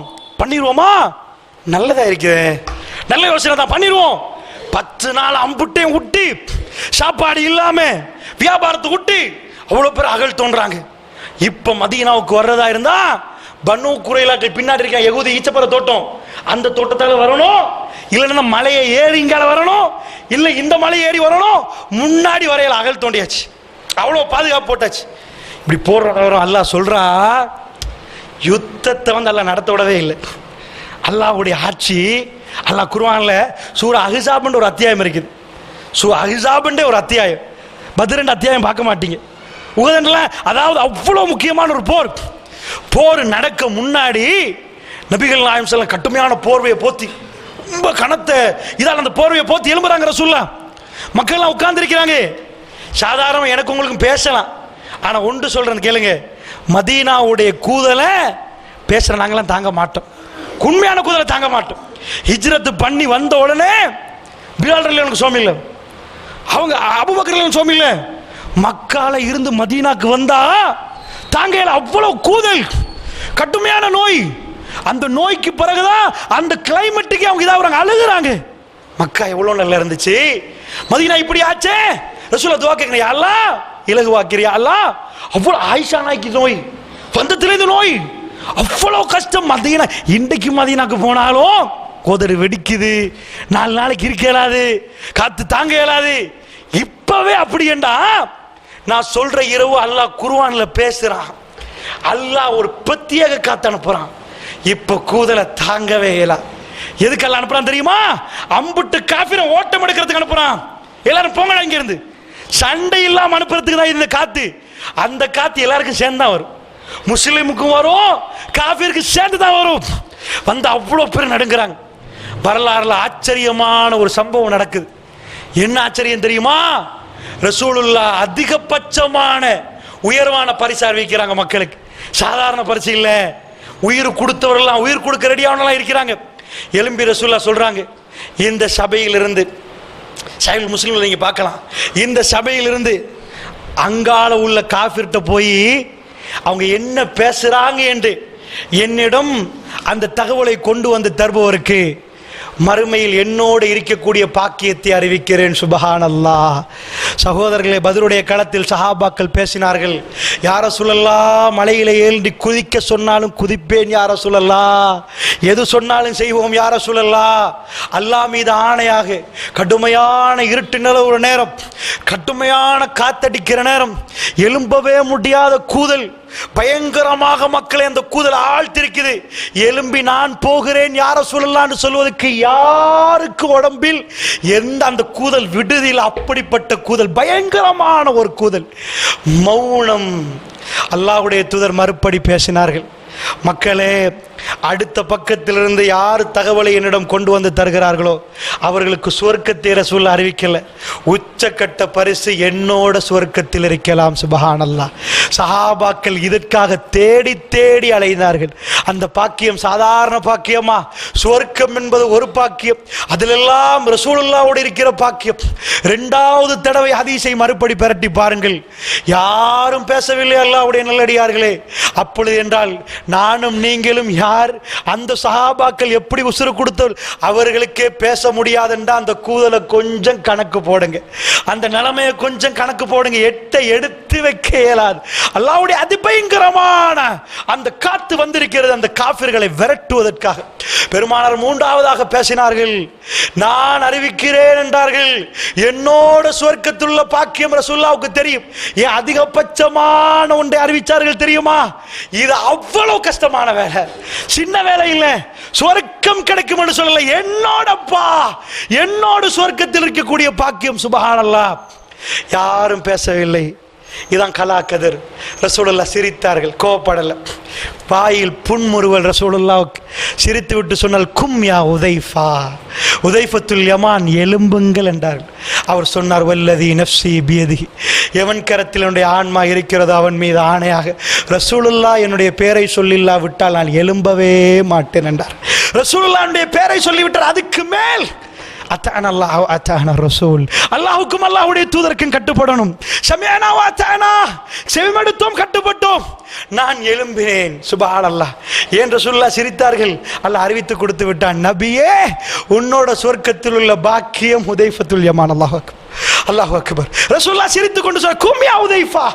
அவர் எலும்ப ஏலான்னு சொல்லவில்லை, அல்லாஹ்வுடைய இல்லையார்களே, எலும்ப ஏலான்னு சொல்லவில்லை, எழும்பினார். எழும்பி விட்டு சொன்னார், குதைஃபா போங்கள் என்றார். அவர் கிளம்பி விட்டார். எந்த ஆட்சேபனையும் இல்லை. யார சொல்லலாம் எப்படி கூதலில் போவது என்று கேட்கவில்லை. அவ்வளவு நேரமாக மௌனமா இருந்தது. ஏன்? கலா கதிரில் எல்லோரும் மௌனம். ரசூலுல்லாஹ்வுடைய வாயால் அவருக்கு சொல்ல வேண்டும், உதைஃபா உங்களுக்கு இன்றைக்கு பாக்கியமான நாள், உதைஃபா உங்களுக்கு இந்த இரவு அருளான நாள் சொல்லப்பட வேண்டும். பாக்கியம் அல்லாஹ் எழுதி வைத்து விட்டான். யாராலும் அந்த இரவை மாற்ற முடியாது. மற்ற யாருக்கும் முந்தி நான் என்று சொல்ல இயலாது. ரசூலுல்லாஹ் தட்டி சொன்னார், உதைஃபா போவது சரி, அவர்களை எனக்கு எதிராக திருப்பி விடாத உதைஃபா என்றார்கள். போறவர்களுக்கு ரசூலுல்லாஹ் சொன்ன பதில் என்னண்டா, தனியா போறாரு, யாரும் இல்லை. சுவர்க்கத்தில் ரசூலுல்லாஹ்வுடைய கடை இருக்கிற பாக்கியம் அறிவிக்கப்பட்டு போறார். சுப்ஹானல்லாஹ். அவருக்கு சொன்ன வார்த்தை அத்தனை சஹாபாக்களை வைத்து விட்டு ரசூலுல்லாஹ் சொன்னார்கள், உதைஃபா போவது சரி, எனக்கு எதிராக கிளற விட்டு விட்டு வந்துராது. என்ன அர்த்தம்? அங்க போய் ஏதாவது செஞ்சு அம்பிட்டு பேர் இந்த இடத்துக்கு எடுத்துறாது, ராத்திரியோடு போங்கள் என்றார். இது ஏன் அதிகமானவர்களுக்கு புரியாது. ஆனால் கலாக்கதிரோடு இந்த ஹதீஸை படித்து பாருங்கள், எல்லாமே தெரிஞ்சிடும். அல்லாஹ்வுடைய நல்லடியார்களே அங்கே போகிறார். அவர் சொன்னார் ஒரு வார்த்தை, வல்லதி நஃப்ஸி பியதி, எவன் கரத்தில் என்னுடைய ஆன்மா இருக்கிறதோ அவன் மீது ஆணையாக நான் எழும்பினேன். வெந்நீரில் பறந்தால், சுடுகாத்தில் பறந்தால், கட்டுமையான கூதல், எழும்பினேன், நான் போகிறேன் என்று சொன்னேன். சூடான காத்தில் பறந்தால் எப்படியோ அப்படி நான் போய்கொண்டே இருந்தேன். அல்லாஹு அக்பர். அல்லாஹ் எனக்கு அப்படி ஒரு நிலைமையை தந்திருந்தான். சொல்லிவிட்டவர் சொன்னார், நான் போய் நேரடியாக நின்றது எங்க தெரியுமா? ஒரு நெருப்பு மூடப்பட்டிருந்தது. அந்த நெருப்புக்கு பக்கத்திலே நான் இருந்தேன். அந்த நெருப்பிலே ஒருவருடைய முதுகு தெரிகிறது. சூட்டுக்காக நெருப்பு மூட்டியிருந்தார்கள். சூடு, அந்த சூடு வரணும் என்பதற்காக நெருப்பை மூட்டியிருந்தார்கள். முதுகு தெரிகிறது. நான் அப்படியே உட்கார்ந்து கொண்டேன். உட்கார்ந்து அந்த முதுகை பார்த்தேன், பேசுவதை பார்த்தேன். ஆச்சரியம். யாரு தெரியுமா? அல்லாஹ் எங்க கொண்டு போய் வைத்திருந்தான் தெரியுமா? அபூ சுஃபியானுடைய முதுகு. அல்லாஹ்வுடைய எனக்கு பேச்சில் விளங்கிவிட்டது. அந்த கடுமையான கூதலில் நெருப்பிலே சூடு காய்வதற்கு அபூ சுஃபியான் முதுகை காட்டி கொண்டிருக்கிறார். எடுத்தேன் அம்பை, சரியாக குறிப்பாத்து வைக்க வேண்டும் என்ற நியத்தோடு எடுத்தேன். ரசூலுல்லாஹ் எனக்கு கொண்டே சொன்னார்கள், உதைஃபா நீ போவது சரி, அவர்களை என் பக்கம் திருப்பிவிடக் கூடாது. எடுத்த அம்பை அப்படியே போட்டு விட்டேன். இப்பொழுது நான் குத்தினால், இப்பொழுது நான் அடித்தால் அவ்வளவு பேரும் திரும்பி விடுவார்கள். எடுத்ததை அப்படியே போட்டு விட்டேன். அல்லாஹ்வுடைய நல்லடியார்கள் அவர் சொல்கிறார், அப்படியே இருந்து நான் எழும்பி வந்து விட்டேன். வந்தால் அப்படியே ரசூல் ஸல்லல்லாஹு அலைஹி வஸல்லம் சபை வரைக்கும் வந்தால் எல்லோரும் இருக்கிறார்கள். அல்லாஹ்வுடைய தூதர் எனக்கு ஒரு போர்வையை தந்தார். அந்த போர்வையை நான் போத்திக்கொண்டு ரசூலுல்லாஹ்விடம் சொல்லிக்கொண்டே இருந்தேன் நடந்ததெல்லாம். அல்லாஹ் மீது ஆணையாக அவர்கள் போகிறார்கள். இந்த காத்து அவர்களை விடவில்லை. அவர்கள் எல்லாம் போறார்கள். 10,000 3000 தாங்குமா யுத்தம்? 10,000 3000. பதிரிலே 300 1000 700 கேப். இப்ப அஹ்ஸாபிலே 3000 10,000 7000 கேப். அல்லாஹ்வுடைய எந்த யுத்தம் எப்படி? அல்லாஹ் ஜல்ல ஷானஹு வ தஆலா அவர்களை விரட்டி அனுப்பியது காத்தால். அல்லாஹ்வுடைய காத்து அவர்களை வைத்து விட்டது. மதீனாவை அல்லாஹ் பாதுகாத்தான். மதீனாவில் உள்ள பெண்களை அல்லாஹ் பாதுகாத்தான். மதீனத்து சஹாபாக்களை அல்லாஹ் பாதுகாத்தான். வந்து சொன்னார்கள், யா ரசூலல்லாஹ், அல்லாஹ்வுக்கு இதை சிம்பிளாக அறிவித்து கொடுக்கலாம். ரசூலுல்லாஹ்வுக்கு காத்தை அனுப்பின அல்லாஹ்வுக்கு அவருக்கு உதைஃபத்துல் யமானுக்கு சொர்க்கத்தை அறிவிக்கணுமே. அதுக்கு தான் உங்களில் பொறுமையாளர் யார், உங்களில் தியாகிகள் யார் என்ற அடையாளம் குத்தாமல், நீங்கள் என்ன லேசாக சொர்க்கம் போகலாம் என்று நினைக்கிறீர்கள்? அல்லாஹ் கேட்கிறான். அல்லாஹ்வுடைய நல்லடியார்களே அவர் சொன்னார், எல்லாத்தையும் சொல்லி முடித்து விட்டேன், முடிவதுதான் கடன். நான் போகிற நேரத்தில் எந்த கூதல் இருந்ததோ மறுபடியும் அதே கூதல் என்னை ஆட்கொள்ளிவிட்டது. மறுபடியும் பயங்கரமான கூதல். நான் பேசி முடிச்சு ரசூலுல்லாஹ்வுக்கு சொல்லும் வரைக்கும் சூடாக இருந்தது. முடிச்சிட்டேன். கதையை முடித்தால் மறுபடி பயங்கரமான கூதல். அது வரைக்கும் அல்லாஹ் என்னிடமிருந்து நீக்கி இருந்தான். சொல்லிவிட்டு சொன்னார், ரசூலுல்லாஹ் ஒரு போர்வையை தந்தார்கள். நான் சுருண்டு படுத்தேன். ரசூலுல்லாஹ் என்னோட செல்லமாக நடந்தார்கள். ஏன்? சொர்க்கத்தில் அவரோடு இருப்பதாக இருந்தால் இந்த துனியாவில் எப்படி, ஹதீஸில் எப்படி வருகிறது தெரியுமா? காலையில் தூக்கு மூஞ்சே எலும்பு என்று என்னை ரசூலுல்லாஹ் எழுப்பாட்டினார்கள் என்று ஸஹீஹுல் முஸ்லிமில் வருகிறது. அல்லாஹ்வுடைய நல்லடியார்களே, நான் என்ன உங்களுக்கு சொல்கிறேன் என்றால், ஷாஃபி மௌலவி தலைவை ஆற்றார்கள். அதனால் முடிக்க சொல்லி நான் என்ன சொல்லுகிறேன் என்று சொன்னால், இதுதான் கலாக்கதிர். என்ன கலாக்கதிர் என்று சொன்னால், அதாவது ஹுதைஃபத்துல் யமான் அவர்களுக்கு போக சொல்லி ரசூலுல்லாஹ் சொன்னார்கள். அந்த இடத்திலே அபூ சுஃபியானுக்கு அல்லாஹ் ஹிதாயத்தை நாடியிருந்தான். அப்ப இல்ல, பிறகு அவர் இஸ்லாத்துக்கு வருகிறார். அதனால் இப்பொழுது அவர் கொலை செய்யப்படக்கூடாது, யாருடைய கரத்தாலும் எதுவும் நடக்கக்கூடாது. அபூ சுஃபியான் மக்காவுக்கு போனதுக்கு ஃபத்ஹு மக்கா நேரம் இஸ்லாத்துக்கு வருவார். அதனால் ரசூலுல்லாஹ் சொல்லி அனுப்புகிறார்கள், என்ன உதைஃபா அவர்களை என் பக்கம் திருப்பி விடாது. ஏன்? இன்னக லா தஹ்தி மன் அஹ்பப்த வலாக்கின் அல்லாஹ் யஹ்தி மன் யஷா. நபியே, நீங்கள் நினைப்பவருக்கு ஹிதாயத் கொடுக்க முடியாது, அல்லாஹ் நாடணும். அல்லாஹ் அபூ சுஃபியானுக்கு இஸ்லாத்தை நாடி விட்டான். அவருடைய மகன் முஆவியாவுக்கு ஆட்சியை நாடி இருந்தான். அல்லாஹ்வுடைய நல்லடியார்களே, அதனால் அவருக்கு எந்த பாதிப்பும் இல்லாமல் அவர் மக்காவுக்கு போறார். ஏன்? அவர் பிறகு முஸ்லீமாக வரப்போகிறார்.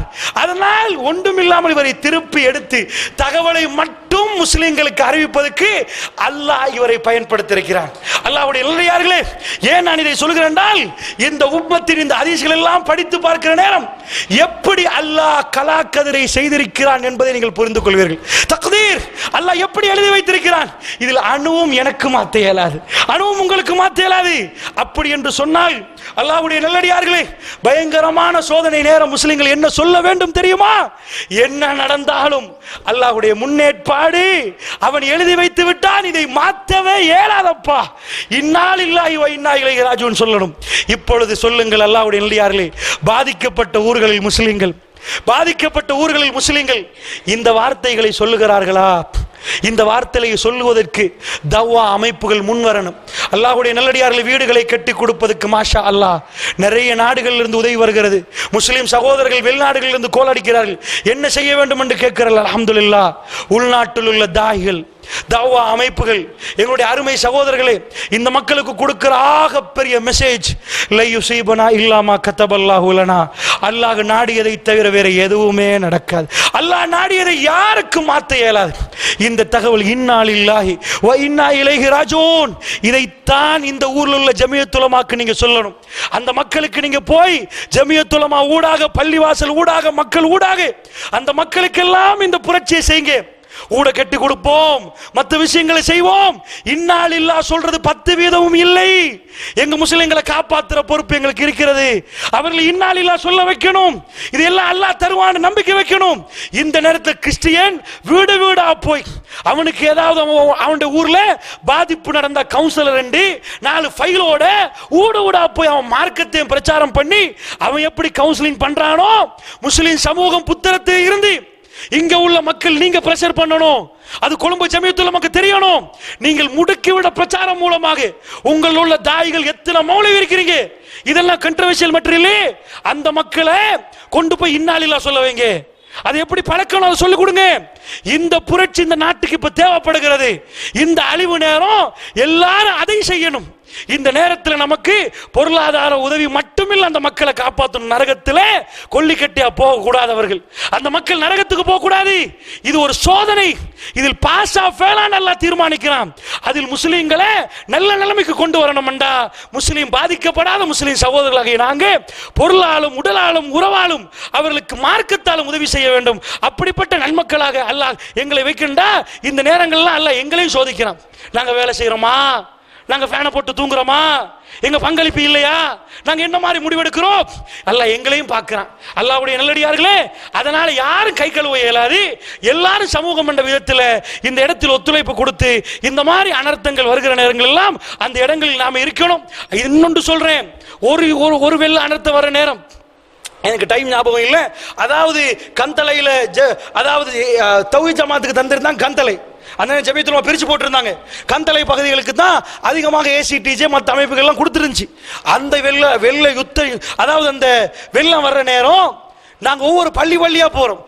தௌஹீத் பள்ளிவாசல் எந்த அளவு கண்டா, தென் மாகாணத்து பள்ளிவாசலுக்கு போனா செய்யணும் இல்லையா, அப்பதான் செய்ய. அப்படி இல்லை, வெள்ளம் அது இது என்று கேள்விப்பட்டால் அடுத்த கட்டம் நாம் நேரம் கொடுக்கணும் என்பதை ஒரு முஸ்லிம் உணரணும். அதான் முக்கியம். யாரு வந்து சொல்லிதான் எழுமணும் இல்லை, ஏன் பங்களிப்பு இது, நான் இந்த மாதிரி செய்யறேன், இந்த ஊர்ல இருந்து 10 பேர் தேவை, இங்க 4 பேர் நல்ல மாஷால நல்லா இருக்கிறாங்க, அவங்க 4 பேரால் அங்க போய் உதவி செய்யலாம், இல்ல பொருளால உதவி செய்யலாம். இதை சொல்லிதான் நீங்க செய்யணும் இல்லை. எங்கேயாவது ஒன்றென்றால் ஒவ்வொரு ஜமாத்தும் ஒன்று சேர்ந்து மசூரா பண்ணணும். மாஷா அல்லாஹ், களத்தில் தௌஹீத்வாதிகளை கண்டோம். அல்ஹம்துலில்லாஹ், களத்தில் தௌஹீத் ஜமாத் இருந்துச்சு, ஏசிடிஜில் மற்ற அமைப்புகள் எல்லா வகையிலும் இருந்தார்கள். அதனால் அல்ஹம்துலில்லாஹ் இதில் கொஞ்சமாவது மும்முரமா தௌஹீத் ஜமாத் ஈடுபட்டு களப்பணிகள் எல்லா இடங்களையும் செய்து இன்னும் இது மும்முரப்படுத்தப்படணும். அதனால எங்கேயாவது பிரச்சனை பள்ளியில் ஒன்று சேர்ந்துருங்க, நீங்க மசூரா பண்ணுங்க. எல்லாம் முடிஞ்ச பிறகு ஒரு அறிவிப்பு அறிவிப்பாங்களே, அந்த மசூரா வரைக்கும் பார்த்துட்டு நிக்காதீங்க. எல்லாம் முடிஞ்ச பிறகு நாங்கள் அது செய்ய போறோம்னு வருவாங்க ஒரு கூட்டம். அந்த வரைக்கும் இருக்காம இப்ப என்ன பண்ண, அப்பதான் அவங்க உஷாராகுவாங்க. அந்த மாதிரி ஜமியத்துல் உலமாக்களை எழுப்பலாம். எப்ப தெரியுமா? 4 விஷயம் நாங்க செய்யற நேரம், அட இவங்க செய்யறாங்களே நாங்களும் செய்வோமேன்னு வரட்டும். அப்படியாவது பார்த்து வரட்டும். அல்லாஹ்வுடைய இல்லையார்களே, எல்லா புண்ணு ஆறுன பிறகு போய் என்ன போட, என்ன பண்ண, எதிராக்கு. அதனால் அல்ஹம்துலில்லாஹ் ரொம்ப தெளிவாக அவருடைய திறமைகளை எடுத்து காட்டிருக்கிறாங்க வெள்ளம்பிட்டி அந்த நிகழ்வுல.